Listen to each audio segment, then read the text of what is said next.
হযরত খাজা কুতুবউদ্দিন বখতিয়ার কাকি রহমাতুল্লাহ আলাইহি কাঁদতে কাঁদতে চলে গেলেন, চোখ ভরা বানিয়ে দিল্লির দরবারে চলে গেলেন। সবাই থেকে দাঁড়িয়ে পড়েন, সবাই থেকে উঠে পড়েন।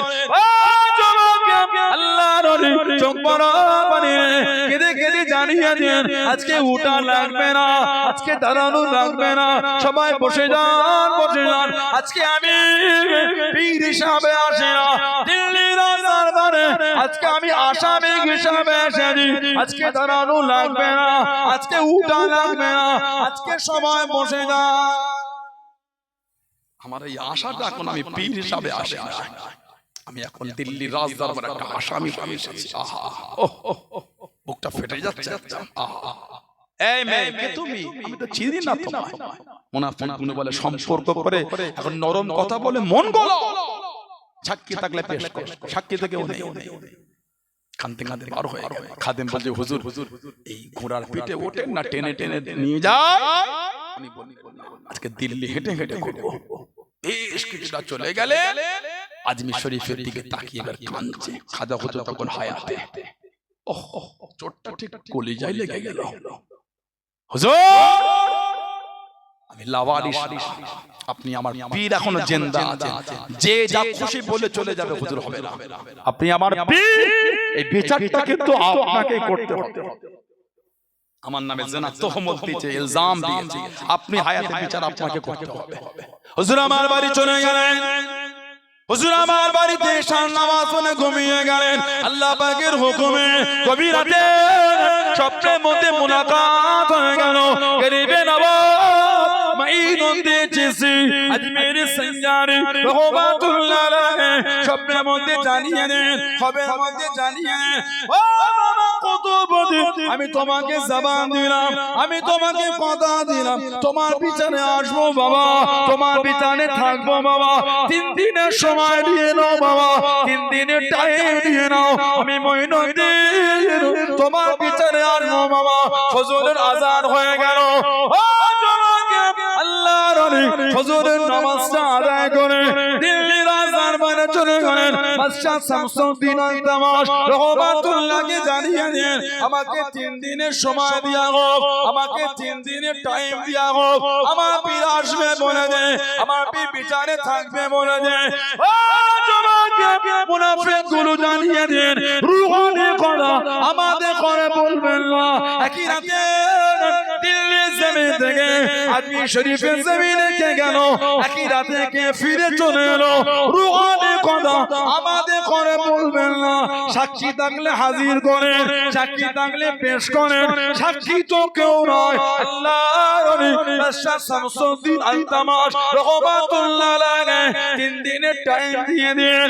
ও জমাকে আল্লাহর ওলি হযরত খাজা কুতুবউদ্দিন বখতিয়ার কাকি রহমাতুল্লাহ আলাইহি কাঁদতে কাঁদতে চলে গেলেন।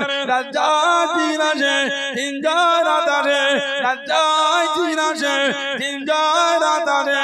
আগামীকালকে বিচার, আজকে আসরের পরে মাগরিবের আগে আজমির শরীফের জমিন থেকে কাফেলা পৌঁছে গেল।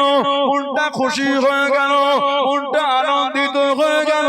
গোটা কাফেলা খুঁজে পেলেছে, পীরকে দেখতে পেলেন না, পীরকে নজরে পেলেন না, মনটা খারাপ হয়ে গেল।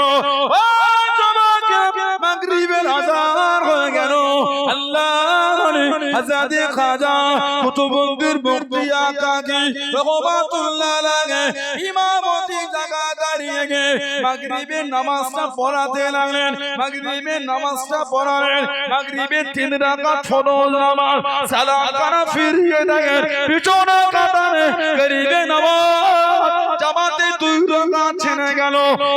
একা দাঁড়িয়ে দাঁড়িয়ে পিছনে কাতারে নামাজ আদায় করে। জোরে বলুন সুবহান, আর একটু জোরে বলুন সুবহান। আমি নবী সাল্লাল্লাহু আলাইহি ওয়াসাল্লাম, তোমাদের চোখের আড়াল হওয়া আমার ওফাত, আমার বিশাল শরীফ, ওটাও তোমাদের জন্য উত্তম। বলুন না সুবহানাল্লাহ। তুরদু আলাইয়া আমালুকুম, আমি নবী, আমার উপর তোমাদের আমলগুলিকে সব ফিরিয়ে দেওয়া হবে। এই যে আজকে আমরা তালডাঙ্গা ঈদগায় বসে মাহফিলে বসলাম, যা আমল আমরা এতক্ষণ ধরে করেছি, আলেম ওলামা ভাইরাও যিনি সিয়াস করলেন, আমি গুনাহগার এলাম, যা আমল আমরা করেছি আর করছি আর ইনশাআল্লাহ করব, সব কিন্তু আল্লাহ পাকের হুকুম। ফেরেশতারা নিয়ে গিয়ে আমার হুজুরকে গিয়ে দেখাবে, বলুন না সুবহানাল্লাহ। আল্লাহর নবী নিজে বলেছেন, তুরদু আলাইয়া আমালুকুম, আমি নবী আমার উপর তোমাদের আমলগুলিকে সব ফিরিয়ে দেওয়া হবে।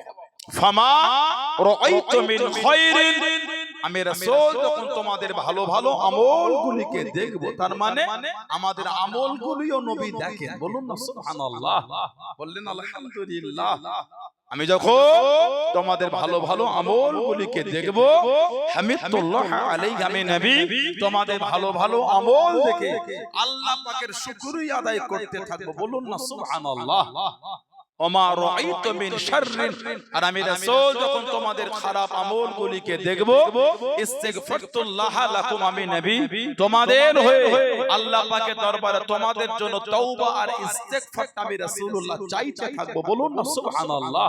সেই নবীর ভালোবাসার মহব্বত নিয়ে বসেছে, সেই হুজুরের মহব্বত নিয়ে এসেছেন, শুধু এসে ওয়াজ শুনে চলে গেলে ভাই, কতজন তো মাহফিলে বসে না, ঘুরেই চলে গেল। কোথায় যা ওই তালডাঙ্গার মাহফিল, একবার এসে ঈদগাহটাই ঢুকলো না, কিন্তু বলে এলো মাহফিলে যাচ্ছে। এখন মাহফিল হয়ে গেছে ওই বাজার ঘাট, ঘুগনির দোকান, ফুচকার দোকান, বাদামের দোকান, খাবারের দোকান, আবার ইদানিং নতুন করে আমার সব নাবুদুল্লাহ বসেছে আর জাম্পিং বসেছে। গ্রামের লোককে একটু সচেতন হতে হবে, কমিটিদের স্ট্রং হতে হবে।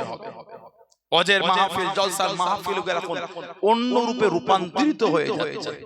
এগুলি মাজাকের জিনিস না, এগুলি গতানুগত কোনো ব্যাপার না, শরীয়তের একটা মজলিস, বলুন সুবহানাল্লাহ। আমাদের দ্বারা যদি দ্বীন অপমান হয়, আল্লাহ কিন্তু আমাদের উপর গজব দিয়ে দেবেন। উম্মতের উপর হুজুর বলেছেন তখনই গজব আনবে আল্লাহ, তখনই গজব দেবে যখন আল্লাহর বান্দা বান্দিরা শরীয়তের বিধান থেকে দূরে চলে যাবে। আমরা দিন থেকে কিন্তু অনেক দূরে চলে গেছি, ওই জন্যই আমাদের উপর এত গজব হচ্ছে। ওয়াজের মাহফিল গুলো নষ্ট করা যাবে বলে তার ভালোবাসা, ভাই এগুলো বসাও না, খাবারের দোকান থাক থাক, ওটা থাক, ওটা তো নিষেধ করি।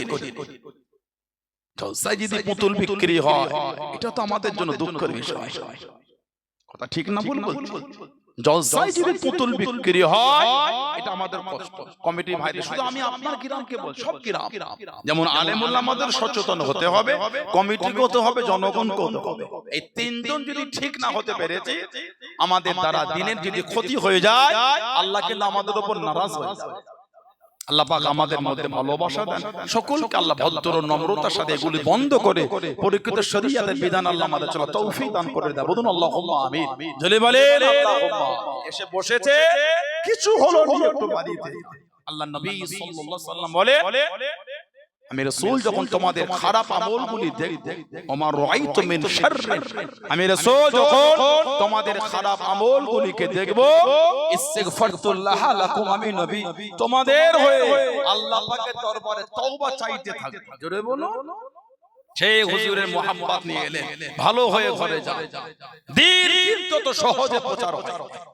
ইসলাম শরিয়ত প্রচার হতে গিয়ে আমার হুজুরের অনেক দুঃখ হয়েছে, হুজুরকে কাফেররা অনেক অপমান করেছে, হুজুরকে কাফেররা অনেক নোংরা নোংরা ভাষায় গালি দিয়েছে, সাহাবাদেরও কম কষ্ট হয়, সাহাবাদের রক্তে সরদ হয়ে গেছে, তারপরে আল্লাহ আমাদের করে দিন মিলিয়েছে, বলুন না সুবহানাল্লাহ।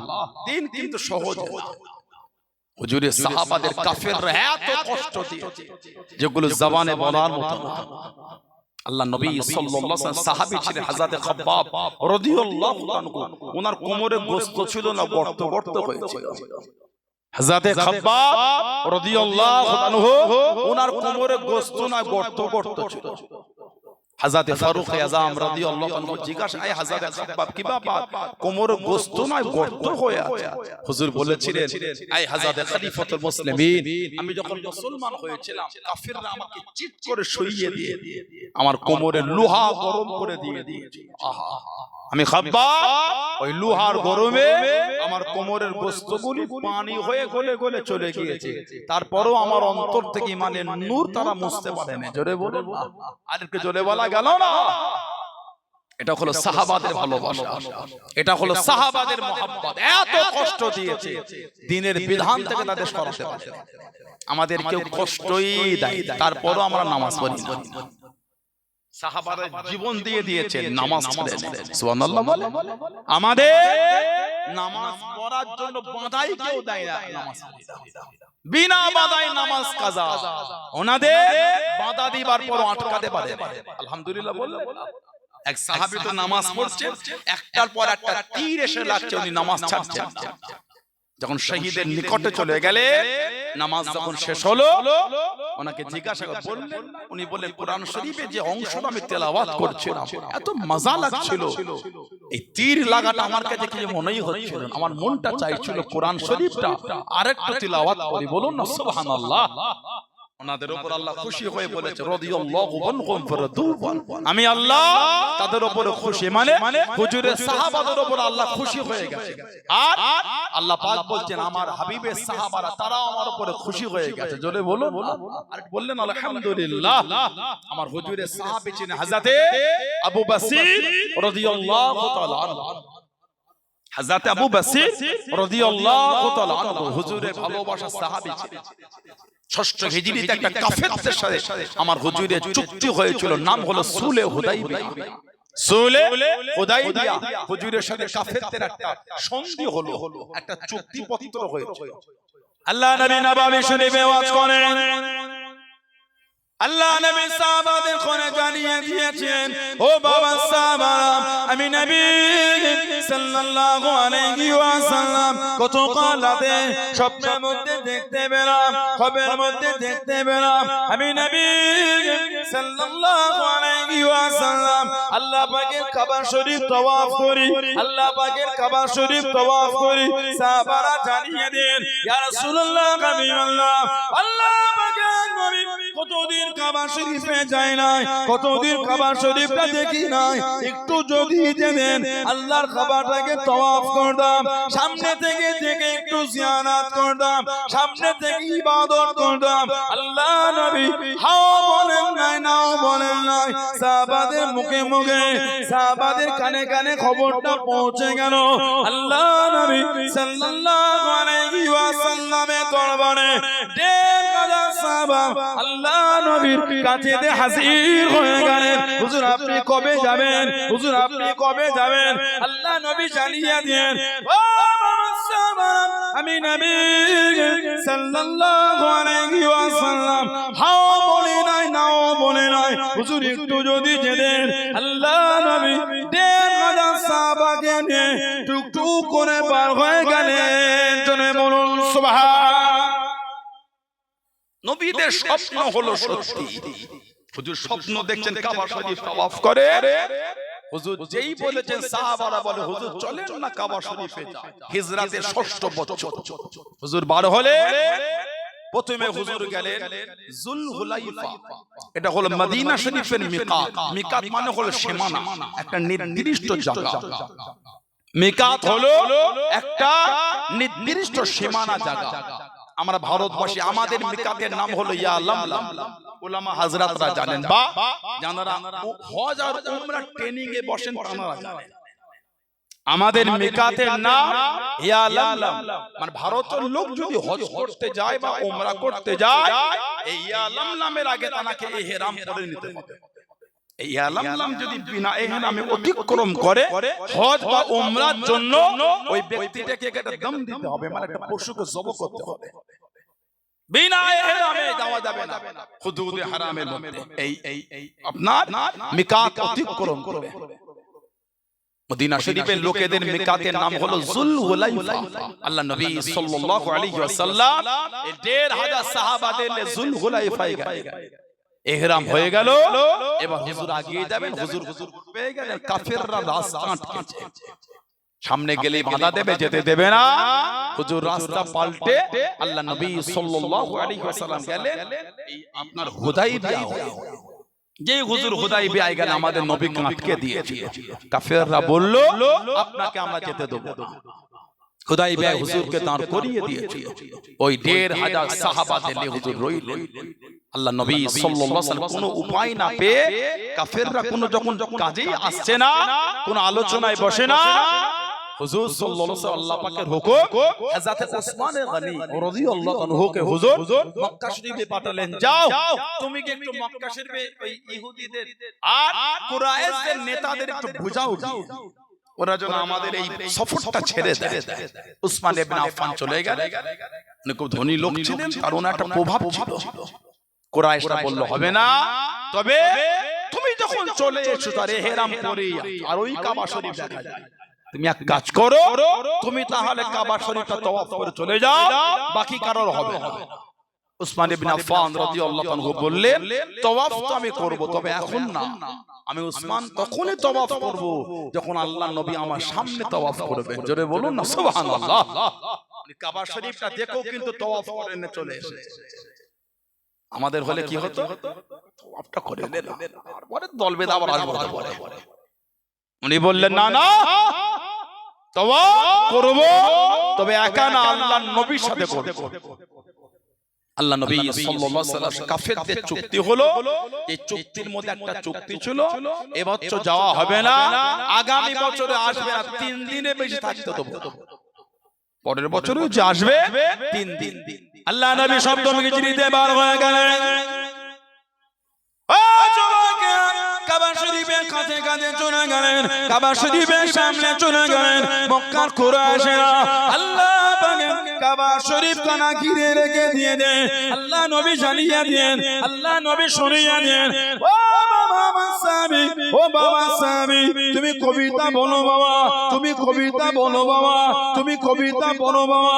কবিতা শুরু হয়ে গেল, কবিতা বলতে লাগেন, কবিতা পড়তে লাগেন। হযরত ওমর রাদিয়াল্লাহু তাআলা আনহু কাছে কাছে জানিয়ে দেন, পাশে গিয়ে জানিয়ে দেন, কবিতা বন্ধ করো, কবিতা বন্ধ করো।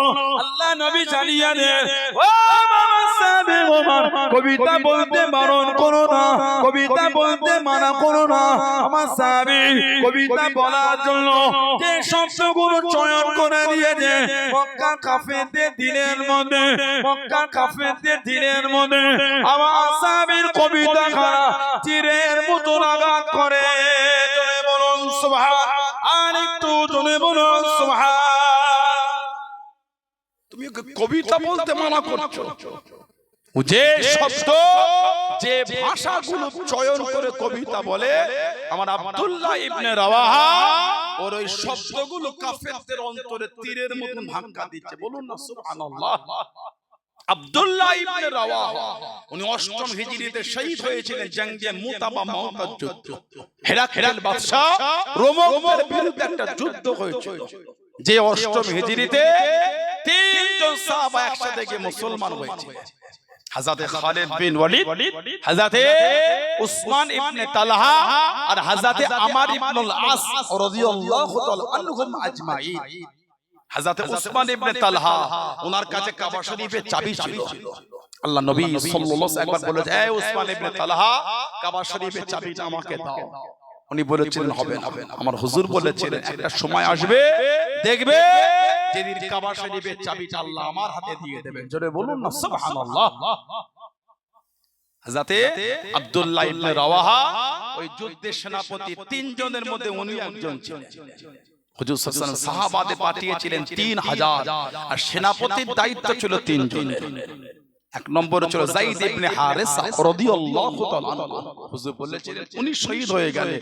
২ নম্বরে ঝান্ডা তুলবে আমার জাফর ইবনে আবি তালিব, আমার নিজের চাচার ছেলে রাদিয়াল্লাহু আনহু। আর ৩ নম্বর আব্দুল্লাহ ইবনে রাওয়াহা।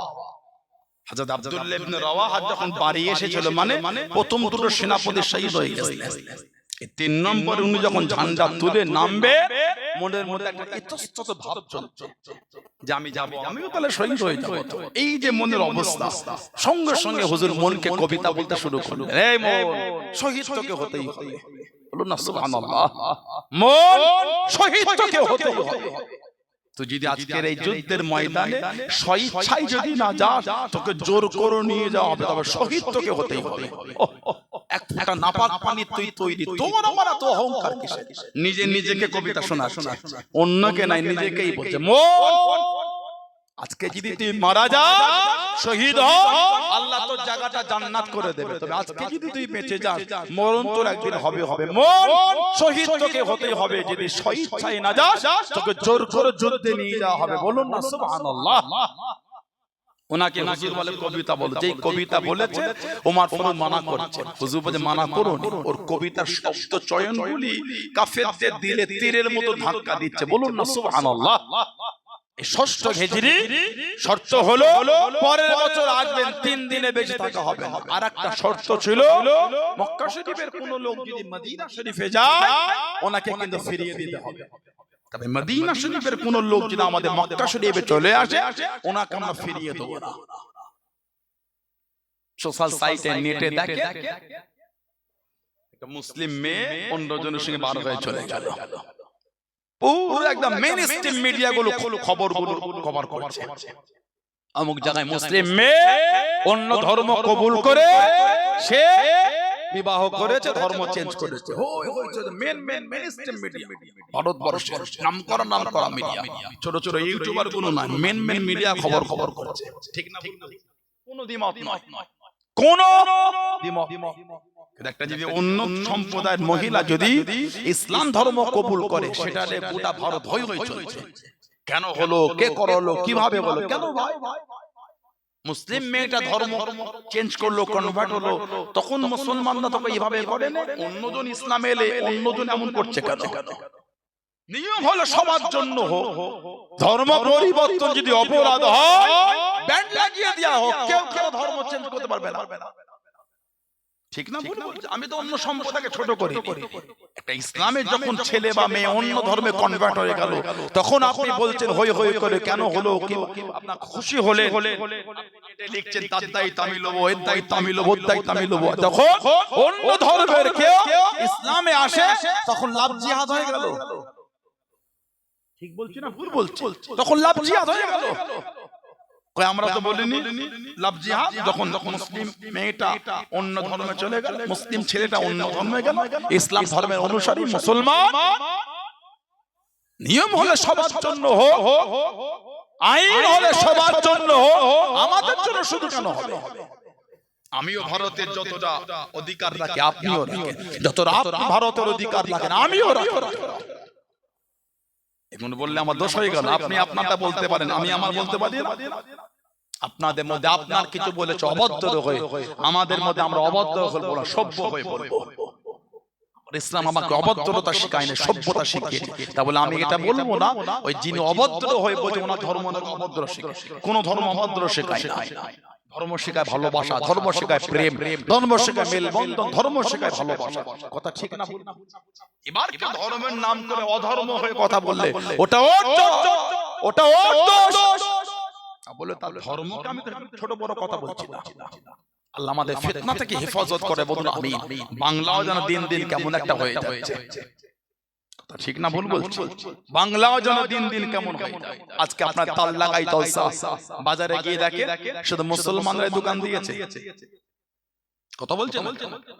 এই এত দোকান আপনাকে জলসায় বসে শুধু মুসলমানরা, বিভিন্ন সম্প্রদায় বসতেই পারে, কেন বসবে না? গরিব মানুষ দুটো বিক্রি করে সংসারটা সচ্ছলতার সাথে চালাবে বলে এসেছে। এতে তো কারো দ্বিমত হওয়াটা উচিত না। যদি এই বেচাকেনা, আমি যেমন বললাম পুতুল বিক্রি, দোকানদার ভাই পুতুলটা বিক্রি করো না, অন্য কোনো বিক্রি করো, বলে আপনি ওই দোকানটা ভেঙে দেবেন না? ও তো অভদ্র, ও তো অসভ্য, ও তো নোংরা, ও তো বর্বর। যদি কোন দ্বিমতের জিনিস হয় অবশ্যই বলবো, সেটা ঝগড়া করে নয়, সভ্যতার সাথে বলবো। কদিন আগে দেখলাম কিছু হিংস্র, নোংরা, হীন মানসিকতা ওই কলকাতা ব্যারিকেডে আমার হিন্দু ভাইদের 5 লক্ষ মানুষের মুখে গীতা পাঠ, 5 লক্ষ কেন 5 কোটি হবে। কারণ দ্বিমত নাই তো, যে যার ধর্ম পালন করবে, কি আছে এতে আমাদের? যদি ধর্মের বিধানটা যদি নিজে মানার জন্য হয়, ওটা ভালো, অন্যকে ভয় খাওয়াবার জন্য না হয়। আপনি 5 লক্ষ গীতা পাঠ করেছেন, 5 লক্ষ বাইবেল পাঠ কেউ করবে? জৈন ধর্মের লোকেরা 5 লক্ষ তোমাদের ধর্মগ্রন্থ পাঠ করবে, 5 লক্ষ কেন 7 লক্ষ করবে। মুসলমান 4 লক্ষ করবে না 8 লক্ষ করবে, কি আছে? এই পাঠ করাটা কাউকে যেন থ্রেট দিয়া না হয়, যে যা ধর্মের বিধানে মজবুত হয়ে করবে, এতে চিন্তার কি আছে? কথা ঠিক না ভুল? এত অশান্তি এই জাতীয় জলসা হচ্ছে, এলাকার হিন্দু ভাইরা ভয় খেয়ে গেল। কিরে তোদের জলসা কবে হবে রে? তোদের ফুরফুরা হুজুর কোন আসে, খুব ভালো রে, ওই কিন্তু আলেমটা গতবাতে এসে অস করলো, খুব ভালো রে, বলে না? কথা বলছেন না কেন? এটাই তো আমাদের মেলবন্ধন, এটাই তো ভাতৃত্ব। কিরে তোদের বাড়ি সেই কি করিস 3 দিনের কীর্তন এবারে করবি না? হ্যাঁ হবে হবে। তোরা ওই হরে কৃষ্ণ করিস তোদের বাড়িতে করবি না? হ্যাঁ হবে, ঠিক আছে। যে যার ধর্ম যে যার পালন করবে, ঝগড়া অশান্তির কি আছে এগুলো? একটা কয়েকজন অসভ্য অভদ্র নোংরা হীন মানসিকতা, একটা খুড়া একটা ভাই ওই ব্রিগেডে সেদিন প্যাটিস বিক্রি করতে গেল, চিকেন প্যাটিস, ওষুধ থেকেও খারাপ লেংচে লেংচে লাঠি মারছে, কানা খোরা একদম বাড়া হয়েছে, লেংচে লেংচে লাঠি, কি অভদ্রতা! চিকেন প্যাটিস খান না, না না বলে দাও ভাই, চলে যায়, এখানে বিক্রি হয়ে গেল, বিক্রি করবে না, দিন আনা দিন খায়, ওই বাক্সর প্যাটিসটা বিক্রি করে 500-700 টাকা লাভ হয়, ওর মধ্যে 200 টাকা সঞ্চয় হয়, 300 টাকা সংসারে ব্যয় হয়। আপনি কি বুঝবেন গরিবের কষ্ট? লোকের কাছে চেয়ে মেগে খেলে সেদিন বুঝবে। লোকের ছেলে বড় লোক হয়ে গেছেন তো, গরিবের মাল মেরে খেয়ে ধনী হয়ে গেছেন তো, আপনি কি গরিবের কদর বুঝবেন? বাংলার পরিবেশ কিন্তু এটা ছিল না। আল্লাহ পাক আমাদের বাংলায় শান্তি দাও, বলুন আল্লাহুম্মা আমিন। জাতি ধর্ম বর্ণ নির্বিশেষে সব ধর্মের মধ্যে আল্লাহ ভাতৃত্ব মেলবন্ধন কাঁধে কাঁধে মিলে চলাফেরা তৌফিক দান করে, বলুন আমিন। জোরে বলেন আল্লাহুম্মা আমিন। আমরা শাস্তি দাবি জানিয়েছি, বিভিন্ন মহল থেকে হিন্দু ভাইরা এরপর আন্দোলন তুলেছে। আমরা চাই এই নোংরা কাজ যে করে তার শাস্তি হোক। কথা ঠিক না ভুল? আমার ভাইয়েরা, বাপজানেরা, ছেলেরা, যুবকেরা, সেদিন নিয়ম হলো মক্কা শরীফের কেউ যদি মদিনা শরীফে চলে যায় ওনাকে আমাদের হাতে ফেরাতে হবে, তবে মদিনা শরীফের কেউ এলে আমরা ফিরিয়ে দেব না। সাহাবাদের মনটা খারাপ, হুজুর কি চুক্তি হয়? হুজুর বলেন বসো, মেনে নাও। কেন? আমার হুজুর তো নিজের ইচ্ছায় মানছে না, ওটা আল্লাহ পাকের হুকুমে আমার হুজুর মানছে, বলুন না সুবহানাল্লাহ। ওমা ইয়ানতিকু আনিল হাওয়া ইন হুয়া ইল্লা ওয়াহয়ুন ইউহা, বলুন না সুবহানাল্লাহ। চুক্তি করে এলে এর 1 থেকে 1.5 বছরের মধ্যে চলে এসেছিলেন নাম হযরতে আবু বসির রাদিয়াল্লাহু তাআলা। জানার হাতে আর পায়ে চেন দিয়ে ওনাকে মক্কা শরীফে ওই কুরাইশরা বেঁধে রাখতো, এত মারতো ওনাকে, শরীরের চামড়াগুলো ফেটে রক্ত ঝরতো। কেন? উনি মুসলমান হয়ে গিয়েছে। উনি মুসলমান। কোন একদিন চেনটা ছটিয়ে খুলে ছুটে ছুটে ছুটে ছুটে কোন ঘোড়ার পিঠে চেপে, উটের পিঠে চেপে আবার হেঁটে হেঁটে ছুটে ছুটে মক্কা শরীফ থেকে মদিনা শরীফে চলে গেছে। সাহাবারা বলেছেন যে রাস্তা থেকে হযরত আবু বসির হুজুর এসেছেন, গোটা রাস্তায় খালি রক্ত টপকেছে। আল্লাহ নবীর কাছে দিয়ে দাঁড়িয়ে গেলেন, ও যুবকেরা, ও আমার মুরব্বি বাবারা, মায়েরা, বোনেরা, আল্লাহ নবী সাল্লাল্লাহু আলাইহি ওয়াসাল্লামের কাছে থেকে দাঁড়িয়ে গেলেন। আসসালামু আলাইকুম ইয়া রাসূলুল্লাহ, হাবিবাল্লাহ। আল্লাহ নবী সালামে জবাব করে দেন, আল্লাহ নবী উত্তর করে দেন। আল্লাহ নবীর কাছে দাঁড়িয়ে দাঁড়িয়ে জানিয়ে দেন, ইয়া রাসূলুল্লাহ, হাবিবাল্লাহ। আল্লাহ পাকের নবী সাল্লাল্লাহু আলাইহি ওয়াসাল্লাম, আমি আবু বসির, আমাকে বড় কষ্ট দেয়, আমাকে বড় দুঃখ দেয়, চেন দিয়ে বেঁধে রাখে, শিকল দিয়ে বেঁধে রাখে। আমি মক্কা শরীফ থেকে চলে এসেছি, আর আমি মক্কা শরীফে যাব না, আর আমি মক্কা শরীফে ফিরবো না, সব রেখে চলে এসেছি। ইয়া রাসূলুল্লাহ, হাবিবাল্লাহ। আল্লাহ পাকের নবী, ওরা আমাকে বড় কষ্ট দেয়, ওরা আমাকে বড় মারে। আল্লাহ নবীর নূরের চক্ষু থেকে টপ টপ করে পানিটা গড়িয়ে গড়িয়ে চলে যায়। আল্লাহ নবী কানে, হযরত আবু বসিরও কানে। কিছুক্ষণের মধ্যে পিছনে দুজন কুরাইশ দাঁড়িয়ে গেল। ও হযরত মুহাম্মদ সাল্লাল্লাহু আলাইহি ওয়াসাল্লাম আবু বসির আমাদের মক্কা শরীফ থেকে চলে আসেন, ওকে আপনি ফিরিয়ে দেন, ওকে আপনি আমাদের হাতে দিয়ে দেন। হযরত আবু বসির কাঁদেন, ইয়া রাসূলুল্লাহ হাবিবাল্লাহ, আল্লাহ পাকে নবী, হুজুর আমি আর যাব না, হুজুর সব রেখে চলে এসেছি, হুজুর আমি আর ফিরবো না। আল্লাহ নবী নূরের চোখ ভরা পানিতে কেঁদে কেঁদে জানিয়ে দেন, ও বাবা আবু বসির, চলে যাও চলে যাও, আমি নবী তোমায় রাখতে পারবো না, আমি নবী তোমায় জায়গা দিতে পারবো না, চলে যাও চলে যাও, আমার দরবার থেকে তুমি চলে যাও। কুরাইশ দুজন জানিয়ে দিল, ও হযরত মুহাম্মদ সাল্লাল্লাহু আলাইহি ওয়াসাল্লাম, আপনি যে জবান দিয়েছেন, আপনি যে ওয়াদা করে দেন, মক্কা শরীফে কেউ চলে গেলে আমি নবীটাকে ফিরিয়ে দেব। আবু বসির আমাদের মক্কা শরীফ থেকে চলে আসে, আল্লাহ নবীর নূরের চক্ষু দেখে টপ টপ করে পানিটা গড়িয়ে গড়িয়ে চলে যায়। আল্লাহ নবী জানিয়ে দেন, ও আবু বসির, চলে যাও চলে যাও, আমি নবী তোমায় জায়গা দিতে পারবো না, আমি নবী তোমায় আনতে পারবো না।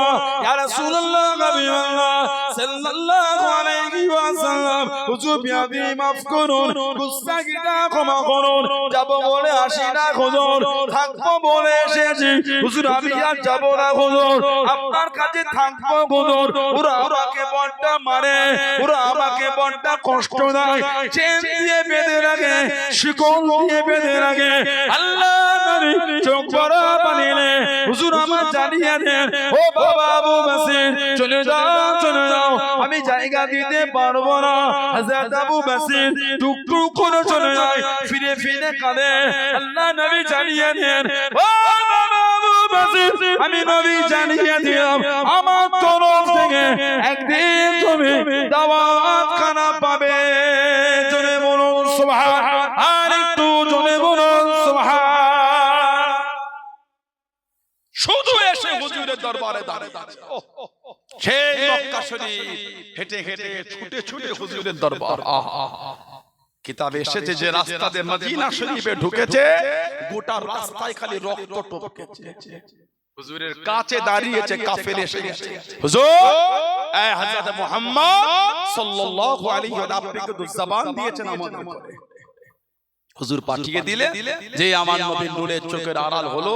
আল্লাহ নবী সাল্লাল্লাহু আলাইহি ওয়াসাল্লাম কাঁদতে কাঁদতে জমিনে বসে পড়েছে, হুজুরের নূরের চোখ দিয়ে খালি টপ টপ করে পানি ঝরছে। আহা, সাহাবারা বলে, হুজুর আমাদের চোখের সামনে থেকে আমাদের ভাইকে নিয়ে চলে গেল।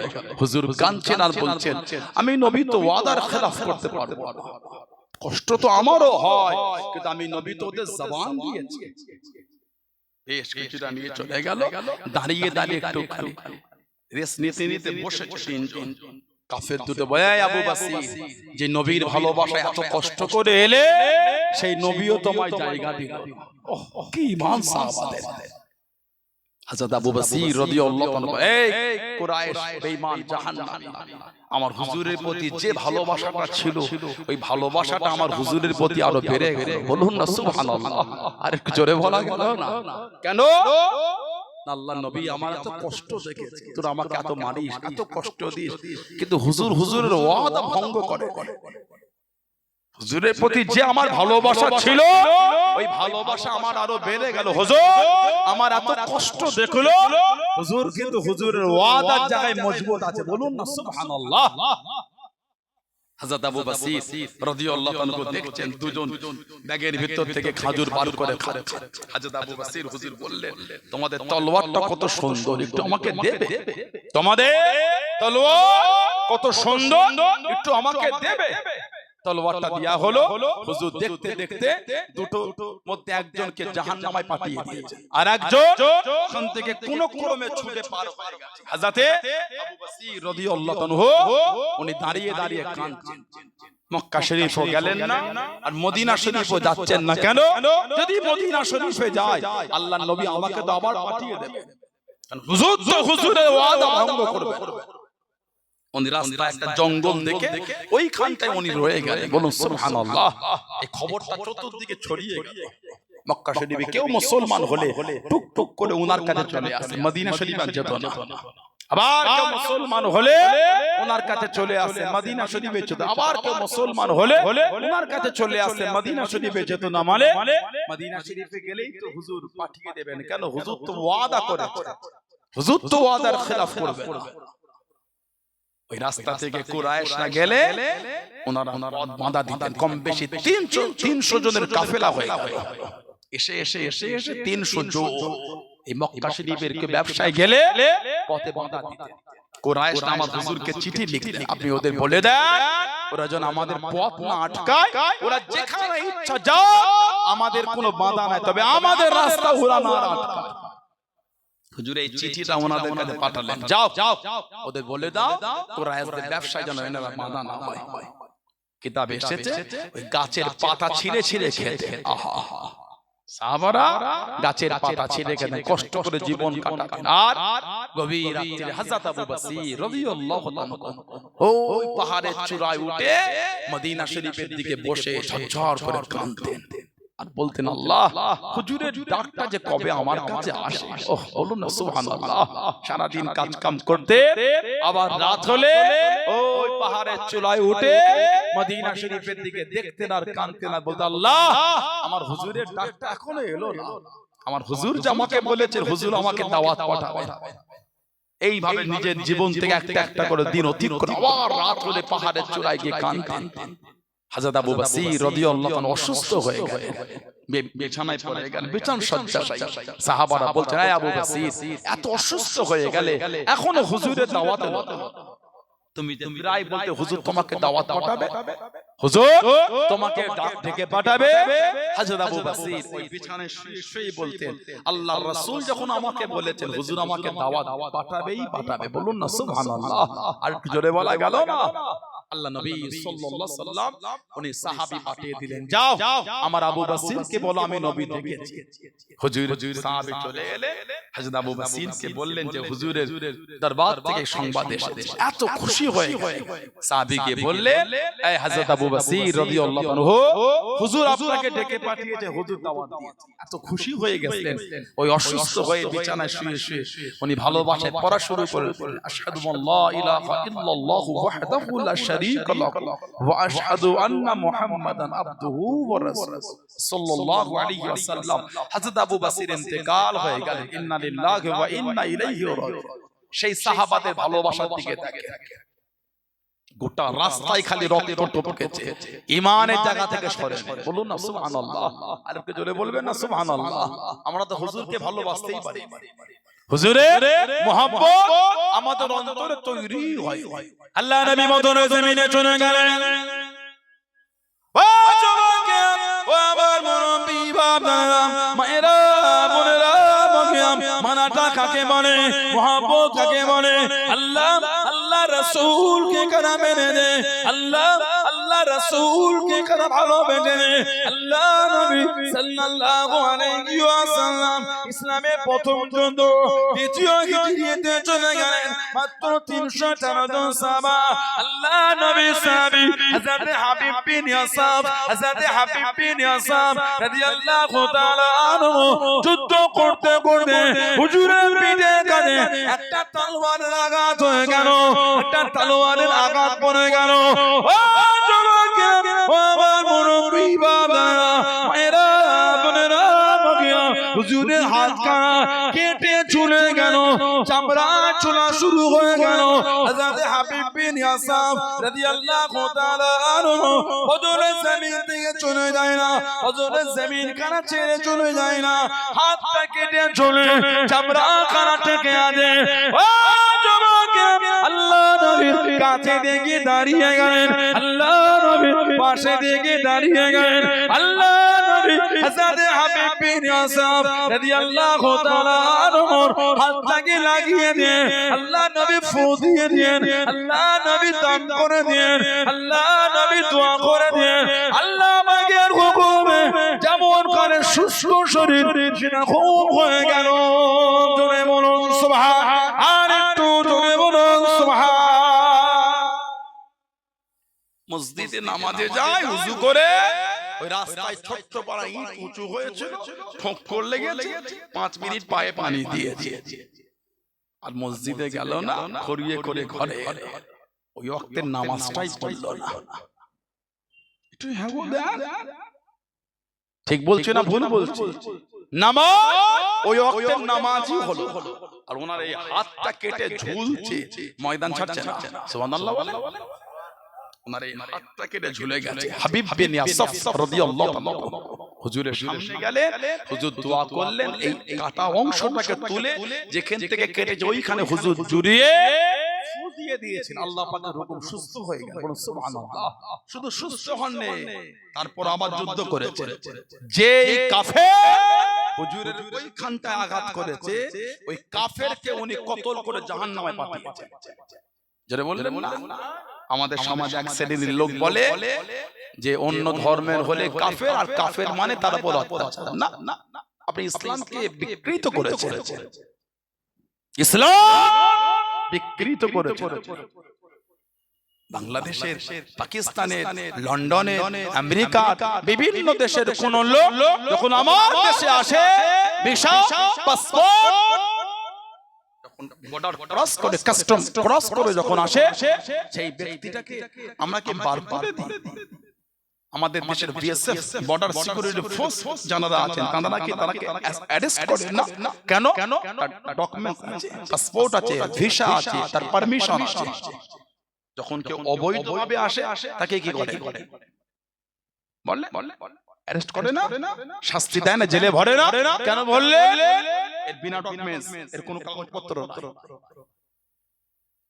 ইসলাম ওটাই বলেছে যে আমার ধর্মকে আঘাত করতে আসবে, তার বিরুদ্ধে তুমি রুখে দাঁড়াও। সমস্ত অন্য ধর্মের লোকেদের উপরে ইসলাম আক্রমণ করার হুকুম দেয়। তাই যদি হতো, আল্লাহ নবী সাল্লাল্লাহু আলাইহি ওয়াসাল্লাম ফতে মক্কা 8ম হিজরি একটা কাফের আর ইহুদিকে বাঁচিয়ে রাখতেন। কাবা শরীফের সামনে ইসলামের ঝান্ডা উড়িয়েছিলেন, একজনকে হুজুর বাঁচাতেন। হুজুর তো রহমতের নবী, দয়ার নবী। হুজুর তো নিজে ওই ইহুদি কুরাইশ মহিলার গাঁটলিটা হুজুর নিজে মাথায় করে বয়ে দিয়েছিলেন। জোরে বলে, আরেকটু জোরে বলা গেল না? হুজুর ঘুরছেন ফতে মক্কার পরে, দেখছেন বুড়ি মহিলা ওই গাঁটলি নিয়ে। কোথায় যাবে মা? কি খবর? না শুনেছি আব্দুল্লাহর বেটা মুহাম্মদ সাল্লাল্লাহু আলাইহি ওয়াসাল্লাম উনাকে মক্কা জয় করে নিয়েছে। কত বড় অত্যাচার করে শুনেছি। আব্দুল্লাহ বেটা মুহাম্মদ সাল্লাল্লাহু আলাইহি ওয়াসাল্লাম লোককে কষ্ট দেয়, লোককে মেরে ফেলে। ওর ভয়েতে আমার সমাজের লোক সব চলে গেছে, আমি আর যেতে পারি না। হুজুর বলে, মা আমি কি আপনাকে আগিয়ে দেব? মহিলাটি বলে, কি বাবা তুমি আমাকে মা বললে? একটু আগে দাও। হুজুর এই গাঁটলি টানিয়ে দিলেন। আহা, রহমতের নবী। ইহুদি মহিলার গাঁটলি বইছে। জোরে বলে, আমরা তো নিজের বাপের ব্যাগ বইতে চাই না। হুজুর মানা বললে মানা হয়ে গেল, নাজাত বললে নাজাত। জুম্মার দিন নামাজ পড়ে আল্লাহর ওলি হয়ে গেলেন নাকি আপনি? নিজের বাপের ব্যাগ বইতে চাই না। বুড়ো বাপ রোদে সেই গাধামারা হাট থেকে সাইকেলের পিছনে আলুর বস্তাটা বেঁধে সাইকেল চালাতে পারে না, 3 জায়গায় খালি কেঁপে কেঁপে পড়ে যাওয়ার মতন অবস্থা। বুড়ো বাপ বাজার থেকে ব্যাগ নিয়ে মাল ভর্তি আর টানতে পারে না, হাত তুলতে ভারী হয়ে গেল, ঘেমে লেগে যাচ্ছে। চ্যাংরা ছেলেটা, যুবক ছেলেরা মাথায় বসে বন্ধুদের সাথে গল্প করার ফোনে ফেসবুক ঘাটে। তোমার নসিব পুরা নসিব তোমার। জান্নাত বললে জান্নাত, শুধু নামাজ পড়লে জান্নাত হয় না, বাপের খেদমত করলে আল্লাহ জান্নাত মিলায়। বলুন সুবহানাল্লাহ। নামাজ যেমন ফরজ, মা বাপের খেদমতটা আল্লাহ ইসলামে ফরজ করেছে। জোরে বল, আর কি জোরে বলা গেল না? জুমায় একদিন গিয়ে ভেবেছে আমি তো আল্লাহর ওলি হয়ে গেলাম। গোটা টালডাঙ্গা গ্রামে আমি তো ওলি শ্রেষ্ঠ। জুম্মা দিন পাঁচ কাতারটা আমার রেখা রেখা। লা হাওলা ওয়ালা কুওয়াতা ইল্লা বিল্লাহ। ভালো হল, পরিবর্তন হল। হুজুর ইহুদি মহিলার গাঁটলি বইছে, আমি আপনি তো আমাদের মায়ের গাঁটলি বইতে চাই না। আল্লাহ নবী মাথায় করে যায়। ইহুদি মহিলা বলে, একটু দাঁড়াও, রেস্ট নিয়ে নি। হুজুর মাথাতে গাঁটলি, বলুন সুবহানাল্লাহ। হুজুর কিন্তু নামাজ চাচ্ছে। আবার কিছুটা এগিয়ে গেল, গন্তব্য জায়গায় পৌঁছে দিল। হুজুর চলে আসবে, মেয়েটা বলে চলে যাবে, বিদায় বলে নামটা তো বলে যাও।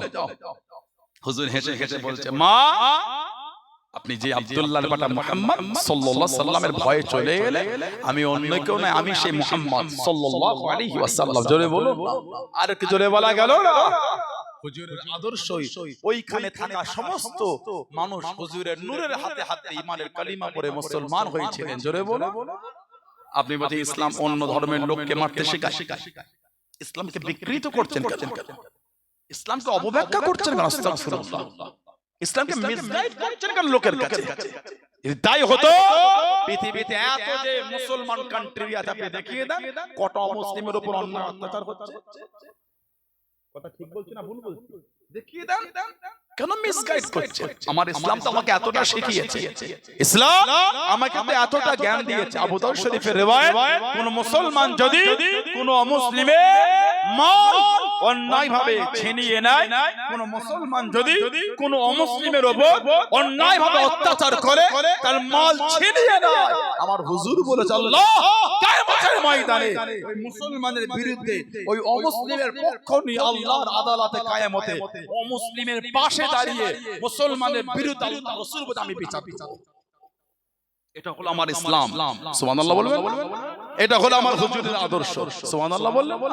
আল্লাহ নবী সাল্লাল্লাহু আলাইহি সাল্লাম বলেছে, বুখারী শরীফের রিওয়ায়াত এসেছে, ৭৬ হাদিস, বুখারী শরীফের রিওয়ায়াত। আল্লাহ নবী বলে, মান কাতালা মুআহাদা লাম ইয়ারা রাহিহাতাল জান্নাতি ওয়া ইন্না রিয়াহা তুজাদু মিন মাসিরাতি 40 আমান। আমার হুজুর বলে, যদি কোন মুসলমান চুক্তির উপর ভিত্তি করে চুক্তি করে কোন অমুসলিমকে হত্যা করে, কতল করে, অন্যায়ভাবে কোন অমুসলিমকে হত্যা করে, আমার হুজুর আমাকে বলেছে ওই মুসলমানটা জান্নাতে যাওয়া দূরের কথা, জান্নাতের সুগন্ধটাও পাবে না। তারপরেই হুজুর বলছেন 40 বছরের রাস্তা, এত দূর থেকে জান্নাতের খুশবু পাওয়া যাবে। ওই মুসলমান যে অন্যায়ভাবে অন্য ধর্মের লোককে হত্যা করবে, মারবে, ওই মুসলমান জান্নাতে যাওয়া দূরের কথা, জান্নাতের খুশবুও পাবে না। আপনি বলেন হুজুর শিখিয়েছে অমুসলিমকে হত্যা করতে, কেন ইসলামকে মিসগাইড করে বোঝাচ্ছে লোকের কাছে? ইসলাম যদি এইটাই হতো তাহলে গোটা পৃথিবীতে হাজার হাজার নয় লক্ষ লক্ষ মানুষ আজও ইসলামের ছায়া তলে আশ্রয় নেওয়ার জন্য ছুটে আসতো না। কথা ঠিক?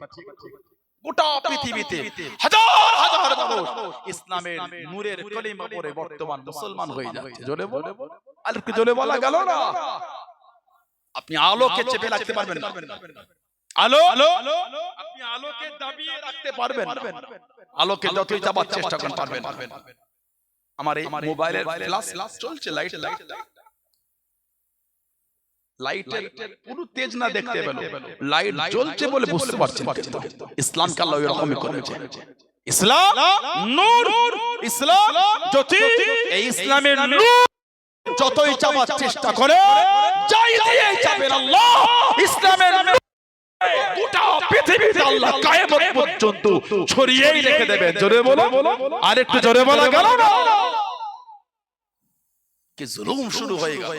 পেপার পত্রিকায়, বিভিন্ন ইউটিউবের, ফেসবুকের কমেন্ট গুলো পড়ার মতো নয়। বাংলা অমুক হয়ে গেল, ভারত অমুক হয়ে গেল। আরে ভাই সবই তো তোরা। প্রাইম মিনিস্টার মুসলমান না, রাষ্ট্রপতি মুসলমান না, স্বরাষ্ট্রমন্ত্রী মুসলমান না, সবই তো অন্য, সবই তো অন্য। তারপরও বলছেন ভারত মুসলমান হয়ে গেল। কেন এগুলো বলে? কেন সমাজটাকে অশান্তির সমাজ তৈরি করে? আসেন না কাঁধে কাঁধ মিলিয়ে শান্তিতে যে যার ধর্ম শান্তিতে পালন করে একটু কাঁধে কাঁধ মিলিয়ে চলার চেষ্টা করে। ঠিক না ভুল বলছি? আল্লাহ আমাদের করে এই বুদ্ধিটা আল্লাহ দিয়ে দেয়। বলেন আমিন, বলেন আল্লাহুম্মা আমিন। হযরতে হাবিব বিন ইয়াসার রাদিয়াল্লাহু আনহু ওনার কাঁধ কেটে ঝুলছে, কিন্তু ময়দান উনি ছাড়ছেন না। সুবহানাল্লাহ। আর আমাদের পায়ে ঠক্কর লেগে গেলে 3 দিন নামাজ বন্ধ। বিয়ে হলো তো আমার মনে হয় বিয়ে বাড়ি যাদের বাড়ি বিয়ে হয় ওরা মানে ওই দরখাস্ত দিয়ে 10 দিনে ছুটি নিয়েছে নামাজ পড়তে না। ছোটবেলায় দরখাস্ত স্কুলে দিতাম, আমাদের বাড়িতে একটু জলসা আছে, বিয়ে আছে, ভাইয়ের বিয়ে, একটু ছুটিটা মঞ্জুর। আগে দরখাস্ত দিতে হবে, ছোটবেলায় না দিয়ে মারতো তো হেডমাস্টার। কে রে পড়ে যাবে কেন? স্যার এই বাড়িতে বিয়ে 2 দিন ছুটি লাগবে। ও আচ্ছা তাই ঠিক তো, যা চলে যা। আমার মনে হয় বাড়িতে বিয়ে ও 10 দিন মানে আল্লাহ পাকের দরবারে দরখাস্ত দিয়ে ছুটি নিয়েছে, নামাজ পড়তে হবে না। হই হই করে বিয়ে হচ্ছে, লাখ লাখ টাকা খরচা, 10-15 লাখ খরচা করেছে। কে দিলা তো টাকা? বলে কে দিয়েছে? জোরে বলে আল্লাহ। আল্লাহ ভালোবেসে এত মাল দিলে বলে তো এত বড় করে বিয়ে শাদী করতে পেরেছে। আল্লাহ এত বরকত দিয়েছে, এত খরচা করতে পেরেছেন। আল্লাহ হুকুম মেনে 5 মিনিট কি আসরের নামাজটা পড়তে পারলেন? এত নাশকর হয়ে গেলাম কেন? এত অভদ্র হয়ে গেলাম আমরা কেন? বলে দোকানে প্রচুর কাস্টমার, কি হলো? ভাত খাবার সময় নামাজ পড়েছে, পাগল দম ফেলতে পারছি না, এত কে পাঠালো বলেন তো? দোকানে খরিদ্দার কে পাঠিয়েছে? আল্লাহ পাঠিয়েছে। আল্লাহ ভালোবেসে খরিদ্দার পাঠালো। 5টা খরিদ্দার চলে যাক, আল্লাহ ভালোবেসে এত খরিদ্দার দিল। আমি কেমন বান্দা, আল্লাহর বিধান মেনে মাগরিবের নামাজ 15 মিনিট ধরে পড়তে পারলাম না। এত নাশকর বান্দা কেন? আল্লাহ তো পাঠিয়েছে এত খরিদ্দার। বলুন না সুবহানাল্লাহ। তাহলে আমরা অর্থ চিনি, আল্লাহর বিধান চিনি না। এজন্যই তো গজব আমাদের উপর। আল্লাহ পাক কোরআন শরীফে বলেছেন, জাহারাল ফাসাদু ফিল বাররি ওয়াল বাহরি বিমা কাসাবাত আইদিহিম। জলভাগে আর স্থলভাগে যা কিছু হয়, যা কিছু ঘটে, সব আমাদের কর্মের ফল। মিলিয়ে না? যেভাবে ভূমিকম্প শুরু হয়েছে, ইজা জুলজিলাতিল আরদু জিলজালাহা ওয়া আখরাজাতুল আরদু আসকালাহা, জমিন তার নিচে যা আছে সব বার করে দেবে। গত 15 দিন আগে বাংলাদেশে এক সপ্তাহে 15 থেকে 20 বার ভূমিকম্প হয়েছে। কথা ঠিক না ভুল বলছি? আমার দেশে তো 2-3 বার হয়ে গেল। ভূমিকম্প কখন হয় জানেন? হাদিস শরীফের কিতাবে ব্যাখ্যা এসেছে, আল্লাহ নবী সাল্লাল্লাহু আলাইহি ওয়াসাল্লাম বলেছে, মানুষ যখন আমানতের মাল খায়ানাত করে তখন আল্লাহ ভূমিকম্প দেবে।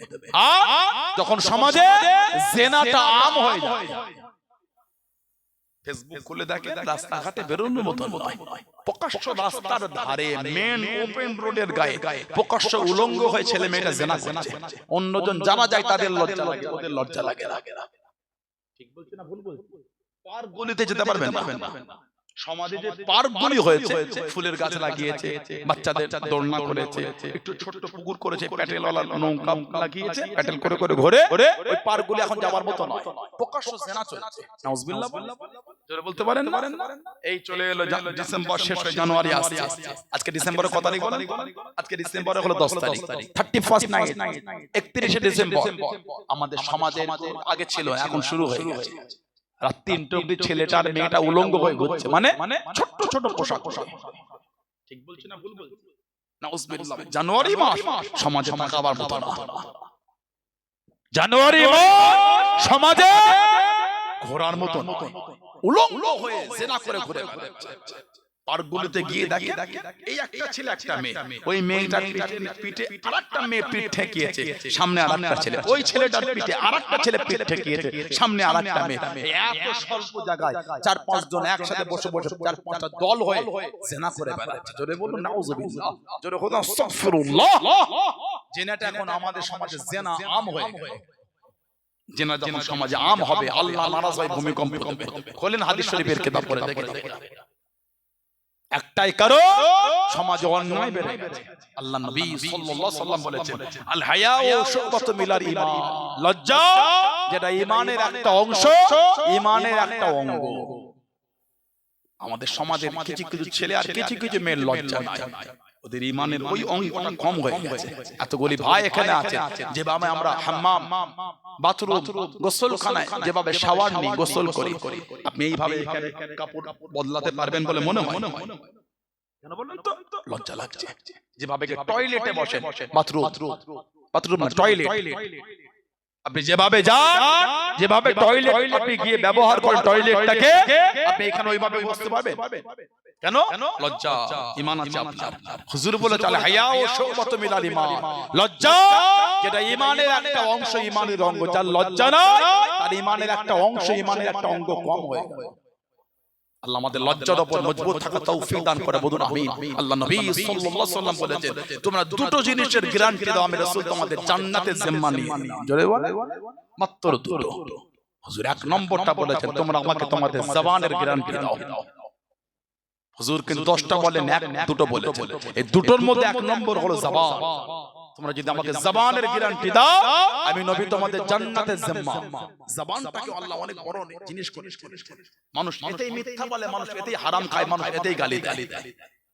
জবান যদি লাগাম লাগাতে পেরেছে, বর্তমান সময় একটা ওলির দরজায় পৌঁছে যাবে। জোরে বলুন।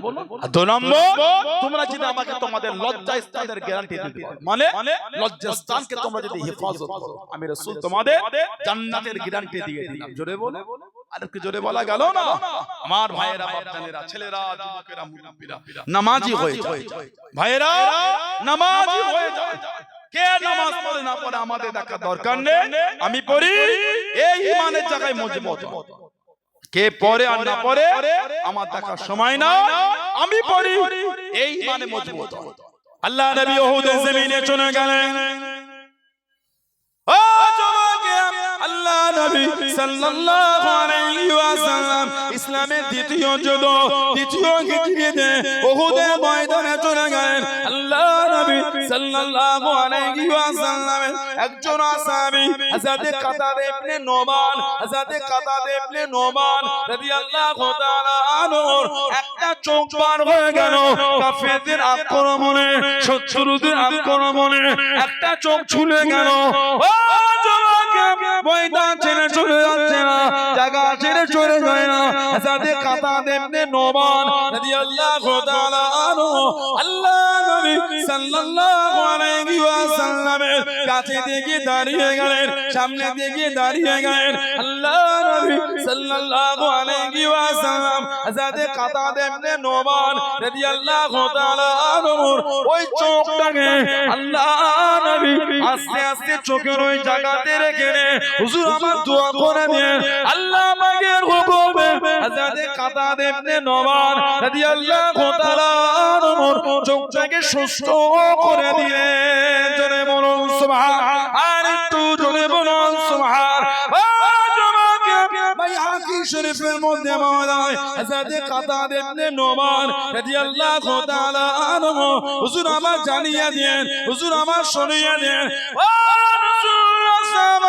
আমি কাতাদা ইবনে নোমান, আমার যে চোখটা ভালো ছিল, আমি কাতাদা ইবনে নোমান আমার যে চোখটা বার হয়ে গেল, আল্লাহ নবী যে চোখটা আমার দোয়া করে দেন, আমি কাতাদা ইবনে নোমান আমার ভালো চোখে থেকে এই চোখেতে আমি আগে এর থেকে আরো ভালো দেখতে পাচ্ছি। জোরে বলুন সুবহান, আর একটু জোরে বলুন সুবহান। একটা চোখ আর কাফেরদের আক্রমণে এই ভিতর থেকে ঝুলে গিয়েছিল। উনি বলছেন হুজুরের কাছে গেলাম, ময়দান ছাড়ে নেই, ময়দানে দাঁড়িয়ে যুদ্ধ করছেন। জোরে বলুন কবে? ইসলামের দ্বিতীয় যুদ্ধ, তৃতীয় যে যুদ্ধে সেনাপতি ঝান্ডা হুজুর একজনকে দিয়েছিলেন, ওনার নাম হযরত মুসআব বিন উমাইর রাদিয়াল্লাহু 40 বছরের সাহাবা।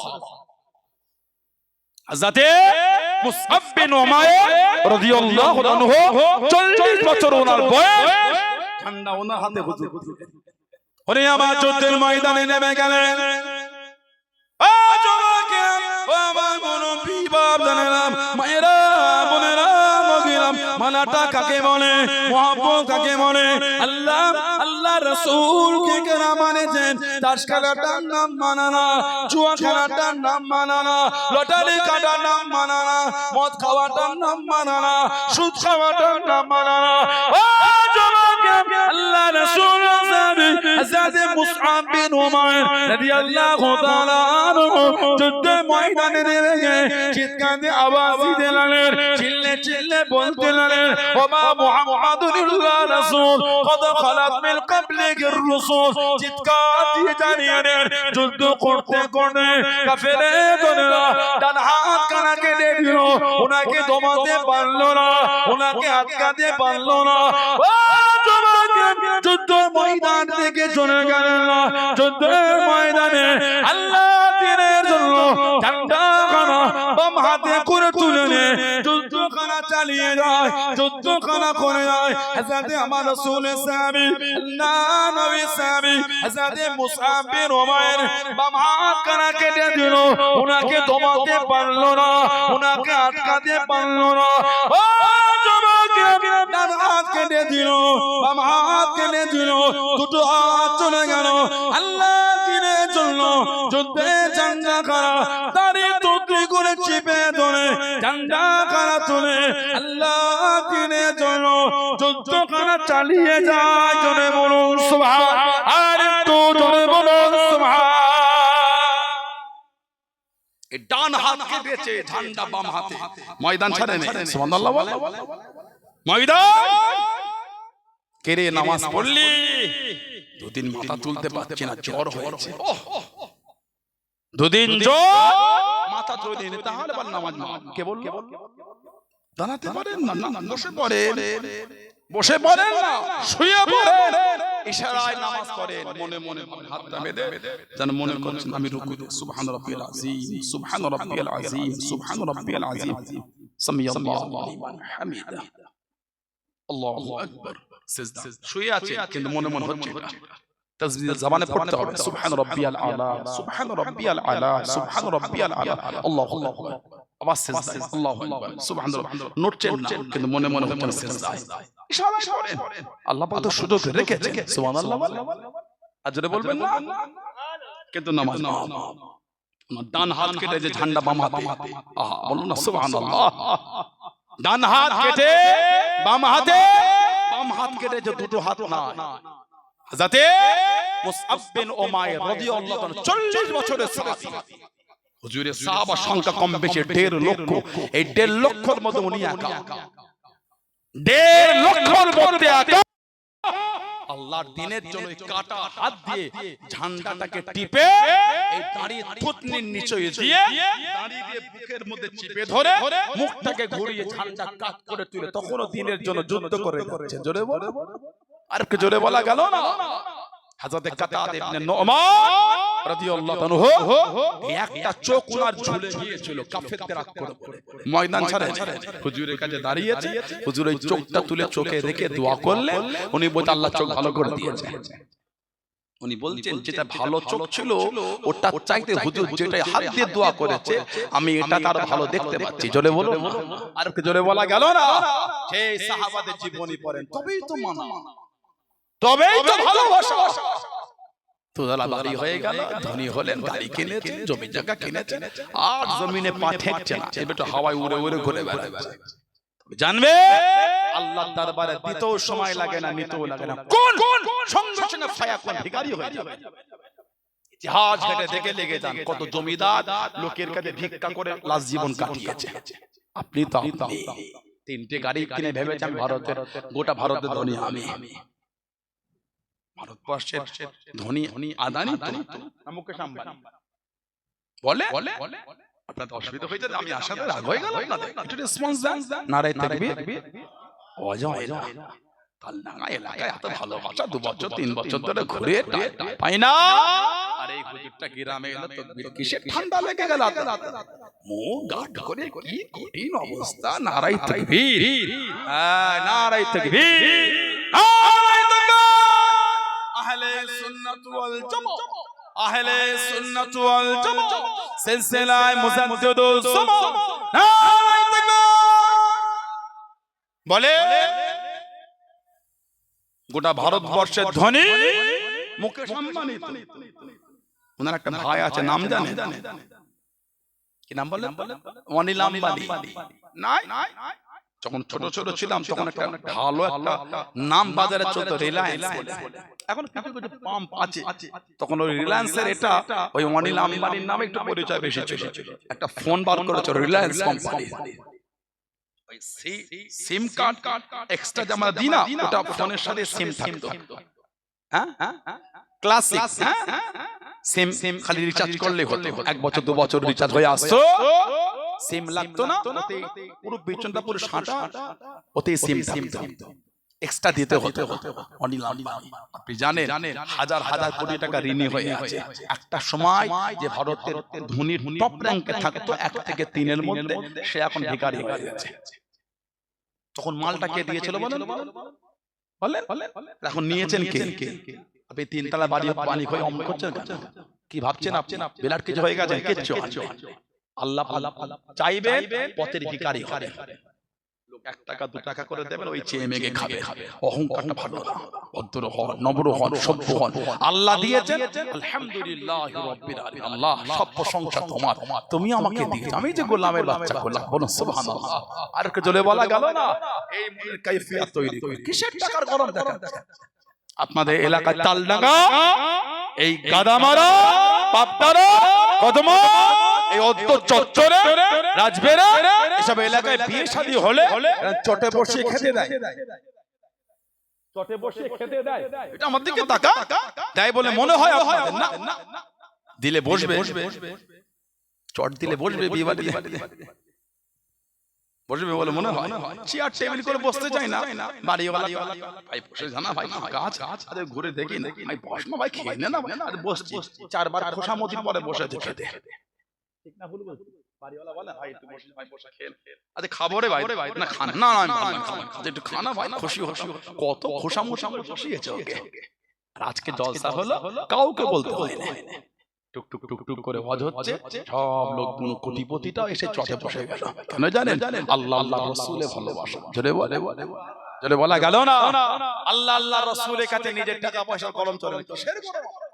ভিখারি বাচ্চা ভিখারি, আমরা গোলামের বাচ্চা গোলাম, আমাদের আবার কিসের হাইসিয়াত আছে?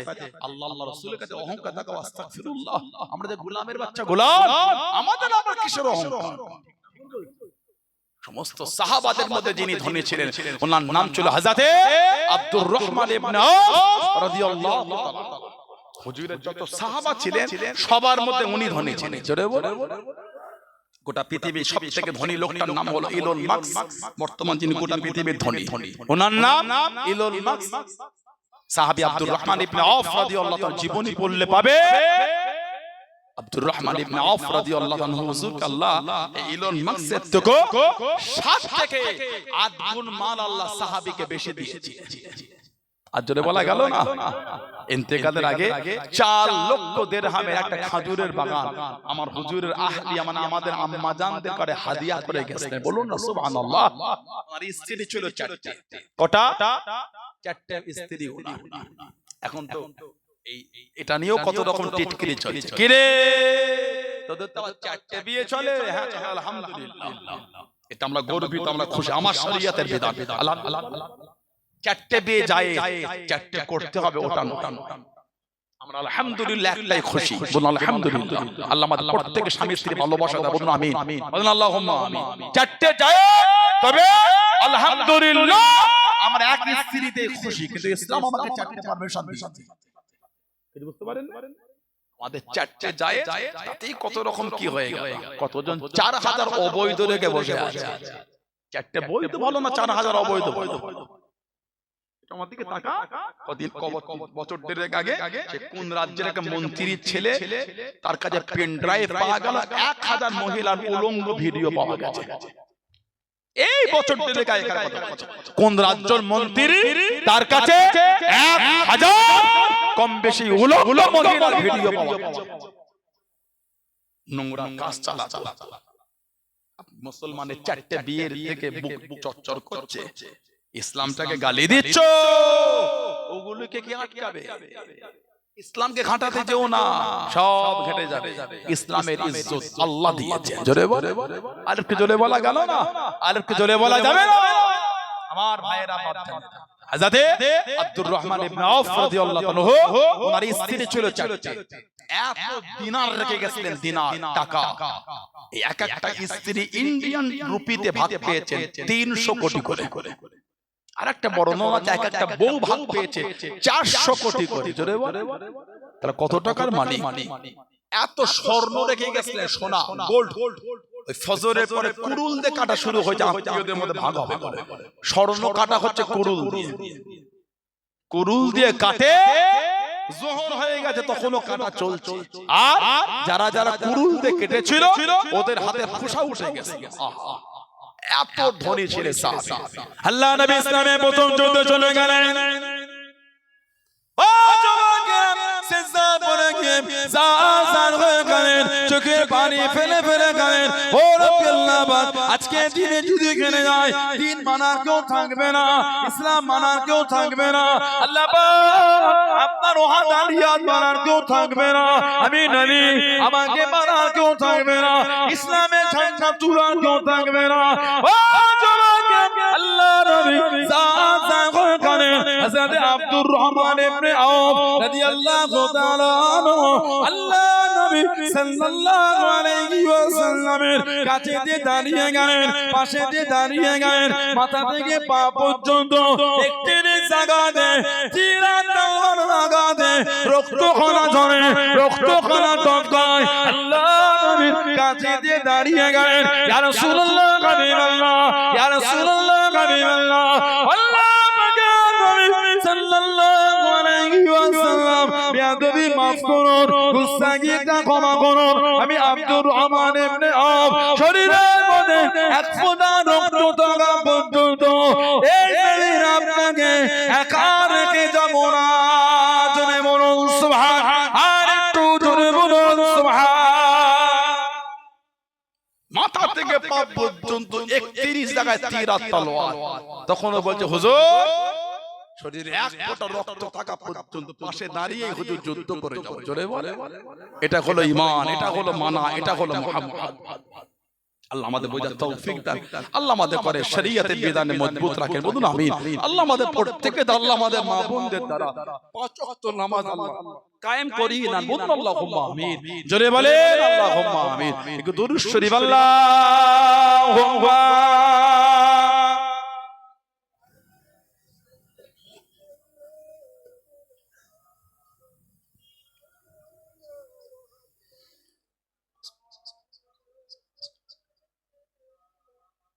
আল্লাহুম্মা সাল্লি আলা সাইয়্যিদিনা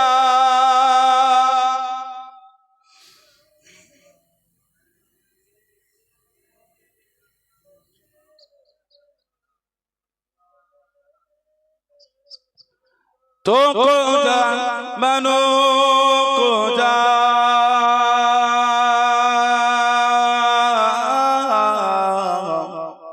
तो को जा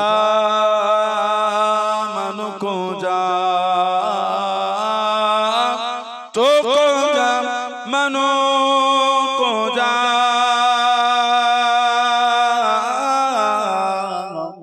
तो को जा मनो को जा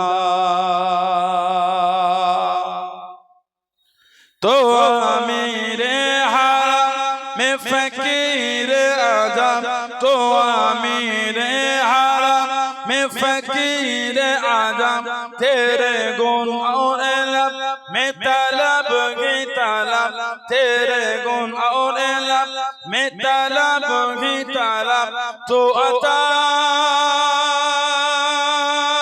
ही अता, तो अता तो को जा मनो को जा तो को जा मनो को जा तो को जा मनो को जा तो को जा मनो को जा इल्हाम जामा तेरा, इल्हाम जामा तेरा, कुरआन इमाम है तेरा, कुरआन इमाम है तेरा, मेराज तेरा अर्श बारी, मेराज तेरा अर्श बारी, या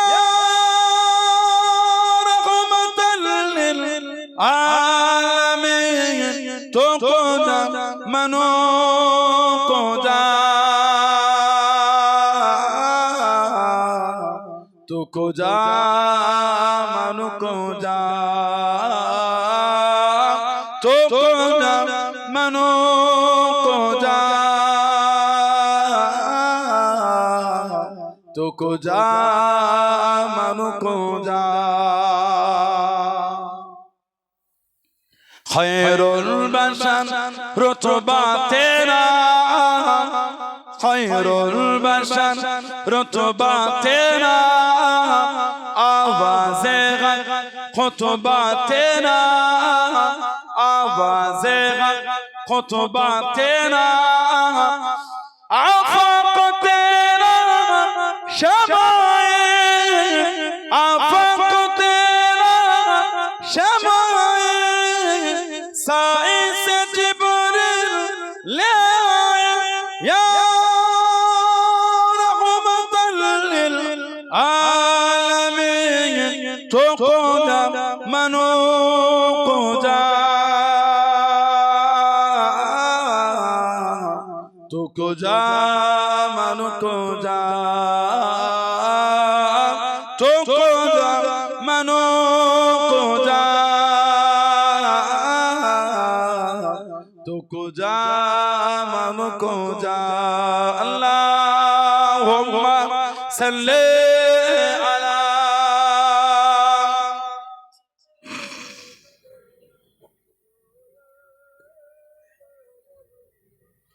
वाला आले सैयदना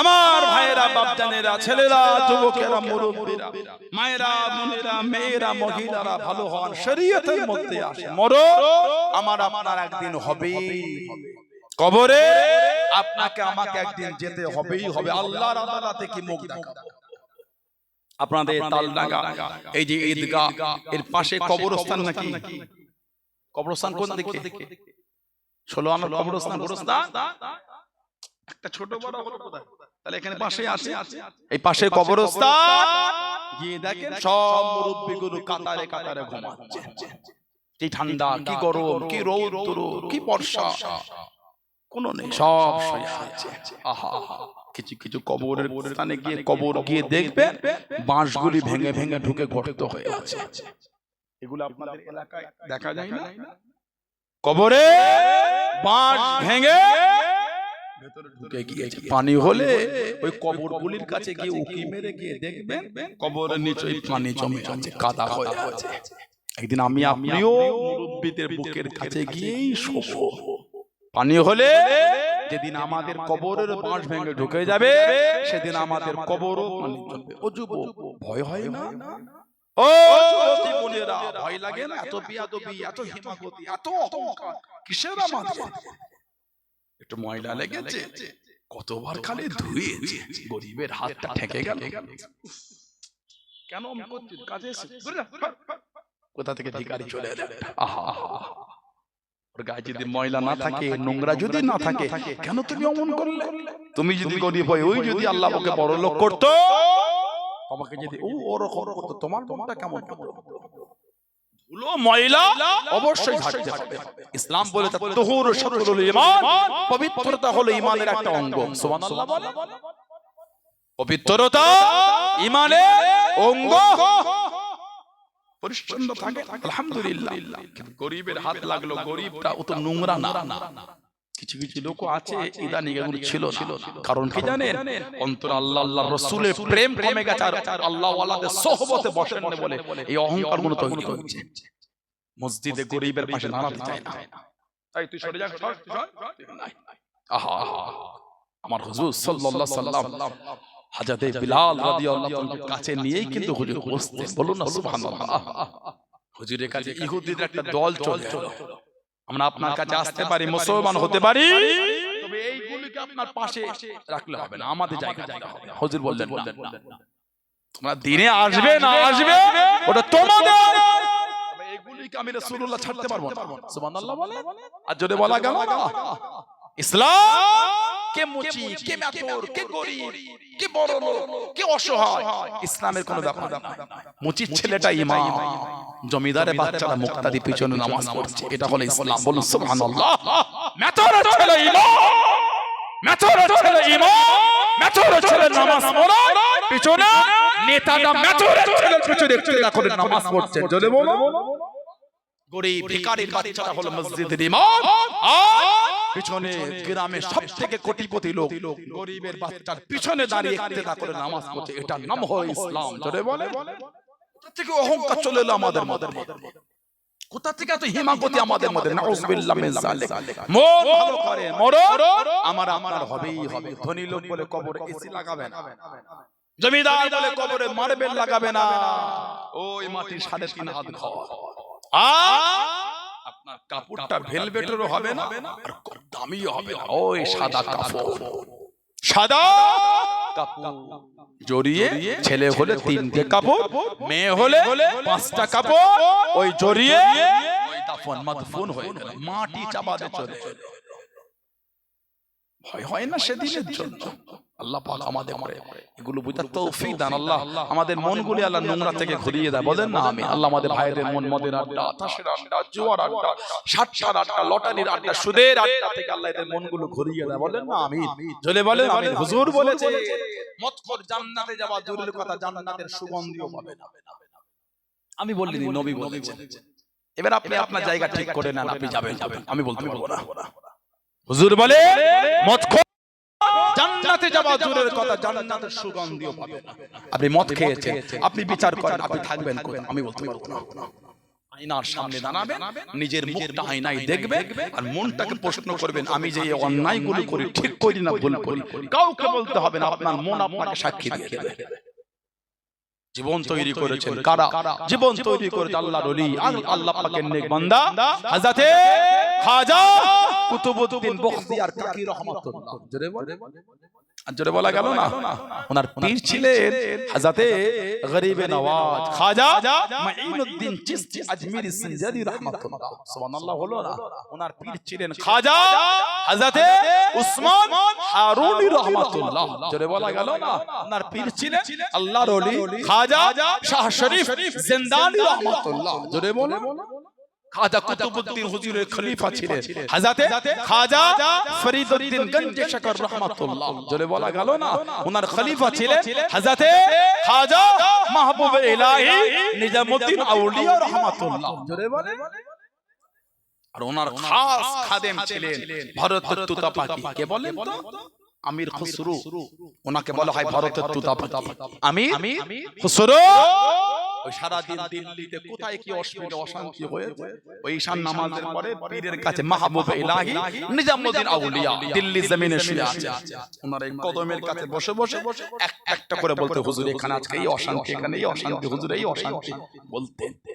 মাহবুব ইলাহি নিজামউদ্দিন আউলিয়া, ওনার পীর ছিলেন হযরতে ফরিদউদ্দিন গঞ্জে শকর রাহমাতুল্লাহ। আর ওনার পীর হলেন খাজা কুতুবউদ্দিন বখতিয়ার কাকি, খাজা হুজুরের খলিফা। আর খাজা কুতুবউদ্দিন হুজুরের প্রধান খলিফা ছিলেন, মুরিদ, দিল্লি সালতানাতের বাদশা ছিলেন বাদশা শামসুদ্দিন আলতামাশ রাহমাতুল্লাহ। জোরে বলে।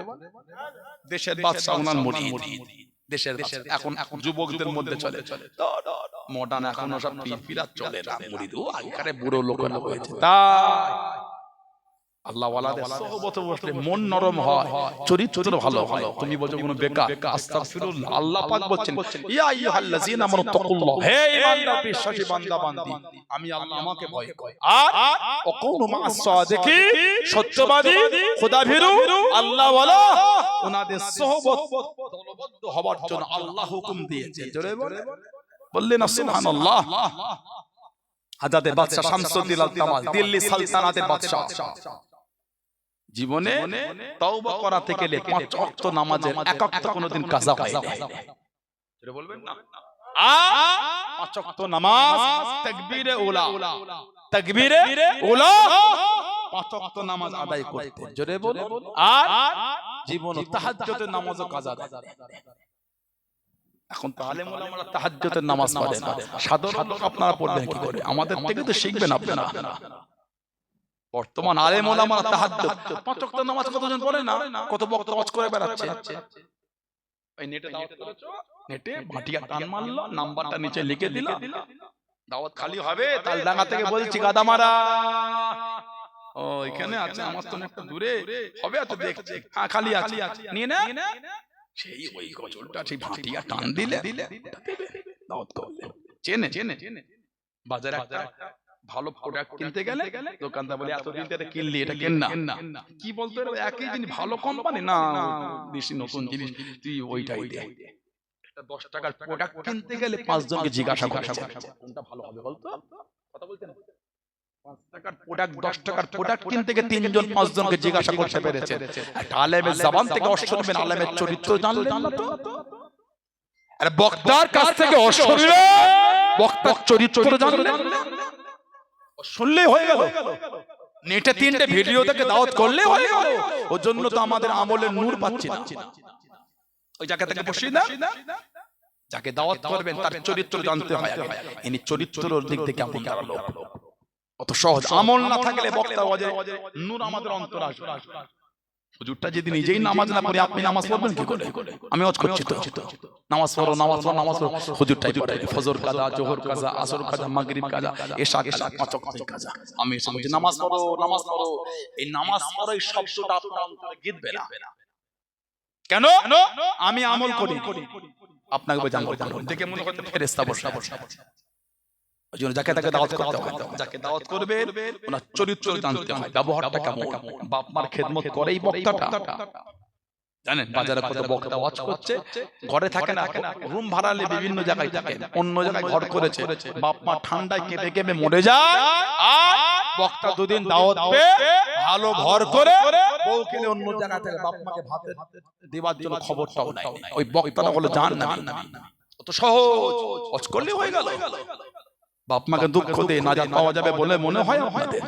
আল্লাহ নবী সাল্লাল্লাহু আলাইহি ওয়াসাল্লাম বলেছেন হুমা জান্নাতুকা ওয়া নারুকা, হুমা মানে তারা দুজনে, মানে মা বাপ, জান্নাতুকা তোমাদের জন্য জান্নাত, ওয়া নারুকা আর তোমাদের মা বাপ হলো তোমাদের জন্য জাহান্নাম। যেমন ব্যবহার করবেন তেমন পাবেন। আল্লাহ আমাদের সকলকে আমাদের মা বাপের খেদমত করার তৌফিক দান করে, বলুন আল্লাহুম্মা আমিন। জোরে বলেন আল্লাহুম্মা আমিন। খাজা কুতুবউদ্দিন বখতি কাকি রহমাতুল্লাহ আল-কুরআন খাদেম বাদশা শামসুদ্দিন আলতামাশ রাহমাতুল্লাহ, দিল্লির সালতানাতের বাদশা, তাহাজ্জুদের নামাজটা কোনোদিন বাদ যায় না। একটু ভেবে দেখেন, তখনকার বাদশার যদি আমল এই হয়, ওই বাদশা যেই ওলির কাছে বসতো সেই ওলির আমলটা কেমন ছিল? সুবহানাল্লাহ বললেন না? একটা বাদশার যদি আমল এই হয়, উনি যার মুরিদ, পীরের আমলটা তাহলে কেমন ছিল? সুবহানাল্লাহ বললেন। মুরিদ হলে খেদমত করে দিল্লি সালতানাত, ওই দিল্লি রাজ দরবারের বাইরে একটা মেয়ের কান্নার আওয়াজ, চিৎকার কাঁদছে, লোক পাঠালেন, যাও তো কে কাঁদে দেখো, খবর আনলে, মেয়েটাকে আনলে, বললে তো 2 মাসের বাচ্চা, এই কি হয়েছে কাঁদো, আমার সব লুটে নিল, ধ্বংস হলো, ইজ্জত নষ্ট করলো, আর আমাকে নিচ্ছে না, এই 2 মাসের বাচ্চা, আমার মরণ ছাড়া কোনো রাস্তা নেই। কে এটা করেছে? মেয়েটা বলছে নাম বলবো, কোনো শাস্তি হবে না, আর নাম বলবো কেউ মানবেও না। এই বলো না। মেয়েটা বলছে বাচ্চাটা হলো আপনার পীর খাজা কুতুবউদ্দিন বখতি কাকি রহমাতুল্লাহ আলাইহির অবৈধ সন্তান। আহা নাউজুবিল্লাহ, হলো না নাউজুবিল্লাহ। গোটা দিল্লির রাজ দরবার থমথমে হয়ে গেছে। কি বলছো জানো? ওই বললাম বিশ্বাস করবে না, ওই বললাম বিচার হবে না। সাক্ষী দুজন মুনাফিক উঠেছে। হ্যাঁ দেখেছি। রাত্রিরে তাহাজ্জুদের সময় বাড়ির পিছন থেকে ঢুকতে দেখেছি। নাউজুবিল্লাহ বলে আর কি জোরে বলা গেল না? আল্লাহর ওলির কানে খবর খারাপ পৌঁছে গেল।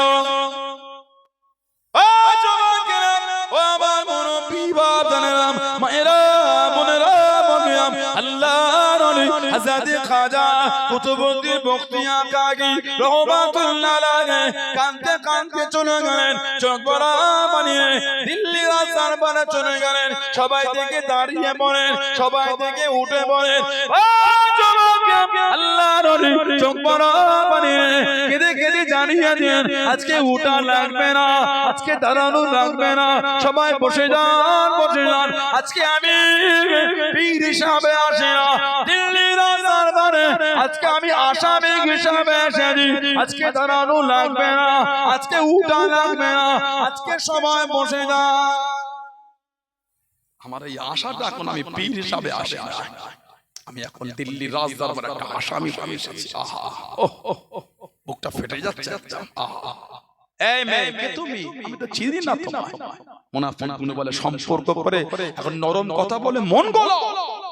সাক্ষী থাকলে পেশ কর, সাক্ষী থেকে নেই। কাঁদতে কাঁদতে বার হয়ে গেল। খাদেম বলছে হুজুর এই ঘোড়ার পিঠে ওঠেন না, টেনে টেনে নিয়ে যায়। উনি বলি আজকে দিল্লি হেঁটে হেঁটে ঘুরবো। বেশ কিছুটা চলে গেলে আজমির শরীফের দিকে তাকিয়ে এবার কাঁদছে। খাজা হুজুর তখন হায়াতে।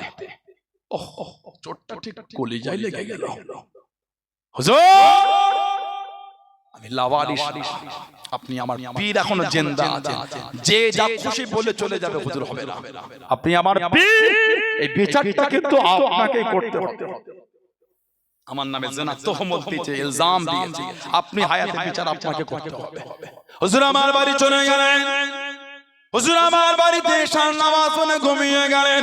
আল্লাহ পাকের হুকুমে গভীর রাতে স্বপ্নের মধ্যে মুলাকাত হয়ে গেল গরিবে নবাব মাইনুদ্দিন চিশতি আজমেরি সঞ্জারি রহমাতুল্লাহ আলাইহি স্বপ্নের মধ্যে জানিয়ে দেন খবরের মধ্যে জানিয়ে দেন ও বাবা কুতুবুদ্দিন আমি তোমাকে জবান দিলাম আমি তোমাকে কথা দিলাম তোমার বিচারে আসবো বাবা তোমার বিচারে থাকবো বাবা 3 দিনের সময় দিয়ে নাও বাবা 3 দিনের টাইম দিয়ে নাও আমি মাইনুদ্দিন তোমার বিচারে আসবো বাবা ফজরের আযান হয়ে গেল ও জমাকে আল্লাহর ওলি ফজরের নামাজটা আদায় করে দিল্লির রাজদরবারে চলে গেলেন বাদশা শামসুদ্দিন আলতামাশ রহমাতুল্লাহকে জানিয়ে দেন আমাকে 3 দিনের সময় দিয়া হোক আমাকে 3 দিনের টাইম দিয়া হোক আমার পীর আসবে বলে দে আমার পীর বিচারে থাকবে বলে দে ও জমাকে মুনাফিক গুলো জানিয়ে দেন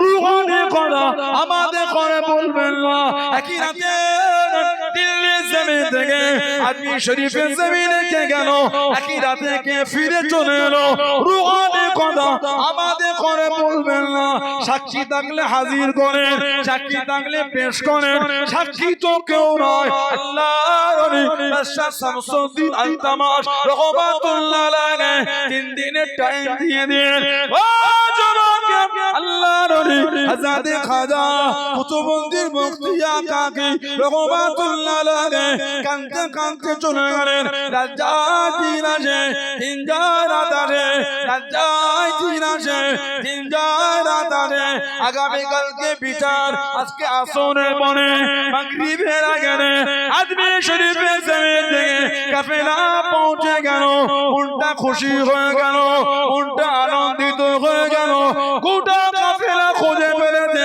পীরকে দেখতে পেলেন না পীরকে নজরে পেলেন না মনটা খারাপ হয়ে গেল ও জমাকে মাগরিবের আযান হয়ে গেল আল্লাহর ওলি হযরত খাজা কুতুবুদ্দিন বখতিয়ার কাকি রহমাতুল্লাহ আলাইহি ইমামতি জায়গা দাঁড়িয়ে গে মাগরিবের নামাজটা পড়াতে লাগলেন মাগরিবের নামাজটা পড়ালেন মাগরিবের 3 রাকাত ফরজ নামাজ সালাম কানা ফিরিয়ে দেখেন পিছনে কাতারে গরিবে নবাব জামাতে 2 রাকাত ছেড়ে গেল একা দাঁড়িয়ে দাঁড়িয়ে পিছনে কাতারে নামাজ আদায় করে জনে বলুন সুবহান আর একটু জনে বলুন সুবহান ওই তো হুজুর এসে গেছে নামাজ হয়ে গেল খাজা ফজল বললেন খবর দাও আগামী কালকে বিচার শুরু হবে খবর পৌঁছে গেল ঈশান নামাজ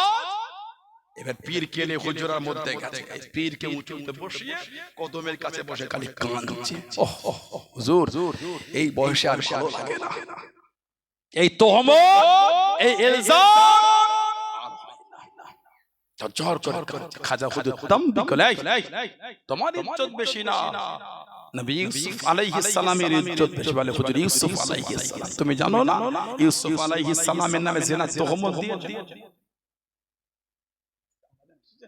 দেখবি সম্মানীয় পীর সাহেব হুজুর কিবলা আওলাদে মুজাদ্দিদুজ জামান আব্বা জান হুজুর পীর কিবলা এই দেখো খাজা হুজুর বললে তোমার ইজ্জত বেশি না ইউসুফ আলাইহিস সালাম বলে হুজুর ইউসুফ আলাইহিস সালাম হুজুর বলে তোমার ইজ্জত বেশি না সাইয়্যিদা তাহিরা তাইয়্যিবা মা আয়েশা রাদিয়াল্লাহু আনহা ওনার ইজ্জত বেশি বলে হুজুর মায়ের ইজ্জত বেশি তুমি জানো না মায়ের নামে জিনা তোহমত দিল চুপ করে গেলে সারা রাত পীরের কদমের কাছে কাটালে ফজরের নামাজ পড়ে খাজা হুজুর এই খলিফাকে নিয়ে দিল্লি রাজ দরবারে গিয়ে সিংহাসনে বসলেন হুজুর অসুস্থ হয়ে গেছেন লাঠিটা নিয়ে গেলেন বসে বললেন বিচার শুরু করে দাও মেয়েটা দাঁড়ালো আমাকে জিনা করেছে আমার সাথে জিনা করেছে সম্পর্ক করেছে সন্তান এসেছে আর আমাকে নাই না আর আমাকে গ্রহণ করে আহা সাক্ষী দুটো মুনাফিক উঠে খাজা হুজুর বলে এই আর কুতুবউদ্দিনকে চেনো সাক্ষী দিচ্ছ ওকে চেনো মুনাফিক দুটির মাথা হ্যাঁ জবান থেকে কথা বলা হয় না খানিকক্ষণ পরে বললেন বাদশা শামসুদ্দিন আলতামাশ মিথ্যা সাক্ষী শাস্তি বোঝো মাথা হেঁট করে হ্যাঁ দেখেছি তাহাজ্জুদের সময় বাড়ির পিছন থেকে ঢুকতে দেখেছি ওহ সব মিটে গেল খাজা হুজুর উঠলেন এবার মেয়েটার কাছে এই মেয়ে কে তুমি? আমার কুতুবউদ্দিনের নামে তহমত দিলে, ওকে চেনো তুমি? ওকে জানো? মুনাফিকগুলো বলে নরম কথা বলে মন গলাবেন না, সাক্ষী থাকলে পেশ কর। সাক্ষী কই? সাক্ষী তো কেউ নাই, মিথ্যা সাক্ষী এসেছে, সত্য সাক্ষী কেউ নাই। খাজা হুজুর সিজদায় চলে গেলেন।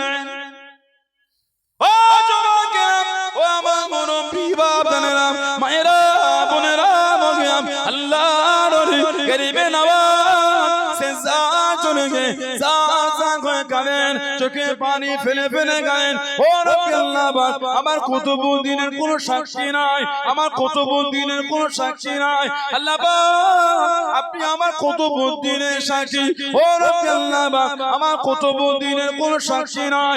ও রব্বি আল্লাহ পাক, বনি ইসরাইলের জামানার নবীর জন্য আপনার হুকুমে বাচ্চা ছেলে কথা বলে দে, বাচ্চা ছেলে সাক্ষী করে দে। আল্লাহ পাক, আজকে দিনে আপনার হুকুমে আপনার হাবিবের উম্মতের জন্য এই বাচ্চাটা কি সাক্ষী করতে পারে না? এই বাচ্চাটা কি সাক্ষী দিতে পারে না? সিজদা থেকে মাথাটা উঠিয়ে নে, চোখ জড়া বানিয়ে কেঁদে কেঁদে বাচ্চাটার কাছে দাঁড়িয়ে দাঁড়িয়ে বলেন, ও বাবা ছেলে, বলো বলো, আল্লাহর হুকুমে বলো বাবা, তোমার বাপকে বাবা, তোমার পিতাকে বাবা। মুনাফিকগুলো জ্বালিয়ে দিল, বাচ্চা কি কথা বলে, মাসুম বাচ্চা কি কথা বলে। আল্লাহর ওলি তাকবীর করে দেন, ইন্নাল্লাহা আলা কুল্লি শাইইন কাদির। ও বাবা ছেলে, বলো বলো, আল্লাহর হুকুমে বলো বলো, তোমার বাপকে বাবা, তোমার পিতাকে বাবা। ও যুবক, আল্লাহ পাকের হুকুমে বাচ্চাটা জবান খুলে গেল, মাসুম বাচ্চা জ্বালিয়ে দিল। আল্লাহ পাকের ওলি, আমার পিতা আল্লাহর ওলি খাজা কুতুবউদ্দিন বখতিয়া কাকে নয়, আমার পিতা বলো, ওই যে দূরে বসা অমুক দলের নেতা, অমুক দলের সরদার, আমার পিতা খাজা কুতুবউদ্দিন বখতিয়া কাকে নয়। জোরে বলুন সুবহান, আর একটু জোরে বলুন সুবহান। হুজুর, আমার পিতা ইনি নয়, আমার পিতা ওই দূরে ওই দলের নেতা। হাজার হাজার মানুষের সামনে খাজা হুজুরের চোখ দেখে টপ টপ করে পানি ঝরছে। খলিফার হাতটা ধরলে কাঁদতে কাঁদতে দিল্লি রাজদরবার থেকে বার করে চলে যাচ্ছে। আল্লাহ আল্লাহর সামনে দাঁড়িয়ে, হুজুর কোথায় যান? উনি বললেন, তোমরা আমার কুতুবউদ্দিনের ইজ্জত দিলে না, ওকে নিয়ে আমি দিল্লি চলে যাই, আজমির শরীফে চলে যাই। হুজুর আমাদের জন্য রেখে না গেল, আল্লাহর নবী সাল্লাল্লাহু আলাইহি ওয়াসাল্লাম দ্বীনের হেফাজতের জন্য তো রেখে যান।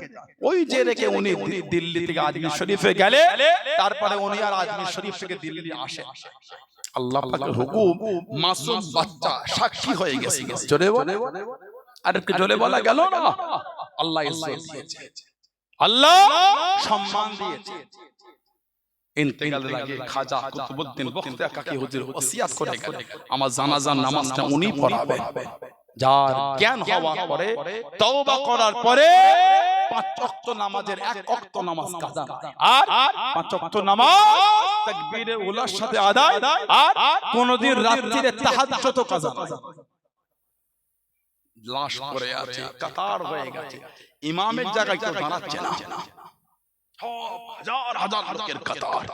সেই পিছনের দিক দিয়ে কাঁদতে কাঁদতে খাজা কুতুবউদ্দিন বখতিয়া কাকি হুজুরের মুরিদ, খলিফা, দিল্লি সালতানাতের বাদশা শামসুদ্দিন আলতামাশ রাহমাতুল্লাহ কাঁদতে কাঁদতে ওই ইমামের জায়গায় দাঁড়াচ্ছেন আর বলছেন, হুজুর বিদায় বেলায় প্রকাশ করে গেলেন, বিদায় বেলায় প্রকাশ করে গেলেন। একটা দেশের বাদশা তাহাজ্জুদের নামাজটাও বাদ দিত না। বলুন না সুবহানাল্লাহ।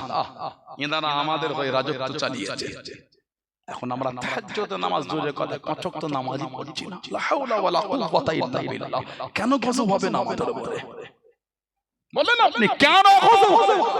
সামনের দিকটা দেখেছেন, পিছনটাই কে দেখে? তিনতলা বাড়ি দেখেছো, পিছনটাই তাকিয়ে ভাঙা বাড়িটা কোনোদিন দেখোনি? ওটা থেকে আশা করে আল্লাহ আমার যে কবে 3 তালা হয়, এটা থেকে কোনোদিন আফসোস করে শুকরিয়া আদায় করব না। আল্লাহ ওনারটা তো ভাঙা, আপনি আমাকে ভালো একটা ঘর করার তৌফিক দিয়েছেন, ওটা থেকে শুকরিয়া আদায় হলো না, ওটা থেকে কত আশা হয়ে গেল। কেন কথা ঠিক বলছি না ভুল বলছি? সামনের দিকে আশা হয়েছে, পিছনটাই খোঁড়া লোকটাকে থেকে শুকরিয়া হলো না। আল্লাহ উনি তো খোঁড়া, আল্লাহ আমাকে তো ভালো রেখেছে। কই এটা হলো না, সামনে আশাটা হয়, পিছনের কমজোরটাকে থেকে শুকরিয়া আদায় হয় না। তো কত লোকের এক হাত নাই তো কত লোকের দু হাত নাই, আহা কত লোকের দুটো পাই নাই, কত লোকের এক চোখ নাই তো কত জনের দুটো চোখই, কত জনের কান দুটি এই ছোট ছোট কান দুটি কাটা আছে না না। কতজন আছে অন্যর সাহায্য ছাড়া খেতেও পারে না, পিচ্চা পায়খানাও করে পরিষ্কার হতে পারে না, আছে না।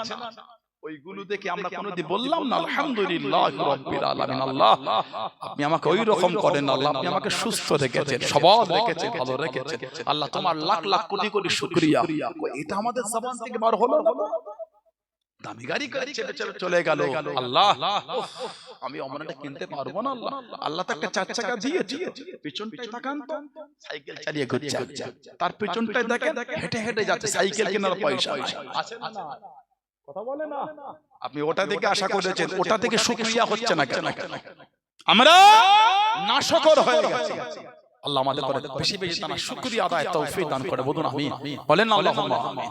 আল্লাহ হযরত আব্দুল্লাহিল মারুফ মুহাম্মদ আবু বকর সিদ্দিক দাদা পীর সাহেব রাহমাতুল্লাহ আমাদের পীর মুর্শিদ, পীর বলে ওলি বলে মুর্শিদ বলে মেনেছেন, নীতিতে আকীদা নীতিতে মজবুত। কে মানে না মানে দেখার সময় না, আমি মানি, এই মানের জায়গায় মজবুত। দাদা হুজুর কে মানলো না মানলো আমি কি করব, আমি মুরিদ, আমি ঠিক না ভুল বলেছি, উনি মানলো আমার কি না মানলো আমার, আমি তো ভালোবাসি, এই ঈমানের জায়গায় মজবুত হয়ে যায়। ভালোবাসা নিজেকে মজবুত রাখে না। কত দল কত মত কত ভেজাল চতুর্দিকে বাড়িয়ে গেছে, কত দেখার সময় আমার নাই, অত দেখার টাইম আমার নাই, তো আমি যে দাদা হুজুর আমি এই নীতিতে মজবুত। কথা ভুল বলছি না ঠিক বলছি? এই নীতি ঠিক করে দাদা হুজুর মানেন আপনারা? আমার দিকে তাকা, মুজাদ্দিদুজ জামানকে মানেন, ভালোবাসে, নীতির উপর মজবুত। কথা বুঝতে পেরেছেন? সানাউল্লাহ সিদ্দিকীর ভাষা, সানাউল্লাহ সিদ্দিকীর আখলাক, সানাউল্লাহ সিদ্দিকীর চরিত্র যদি খারাপ লাগে দূরে চলে যান। মুজাদ্দিদুজ জামানে জায়গায় মজবুত হন, পাঁচ হুজুরের ভালোবাসায় মজবুত হন, আব্বাজান চাচাজান মুরব্বি হুজুরদের মানো আর মুহাব্বতের জায়গায় মজবুত হয়ে যান। বলুন ইনশাআল্লাহ, বলেন ইনশাআল্লাহ, বলেন আল্লাহুম্মা। আল্লাহ আমাদের করে দাদা পীর সাহেব মিলিয়েছে, বলুন আলহামদুলিল্লাহ।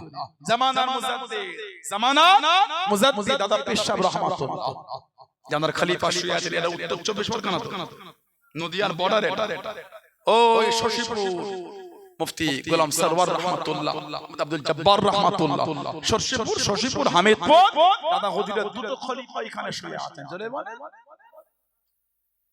দাদা হুজুরের 5ই ফাল্গুন জলসা এই বছর দিনের বেলায় হবে, কারণ ওই দিন 5ই ফাল্গুন প্রথম তারাবি, 5ই ফাল্গুন শশীপুরে জলসা এবছর দিনের বেলায়। নারায়ে তাকবীর, নারায়ে তাকবীর।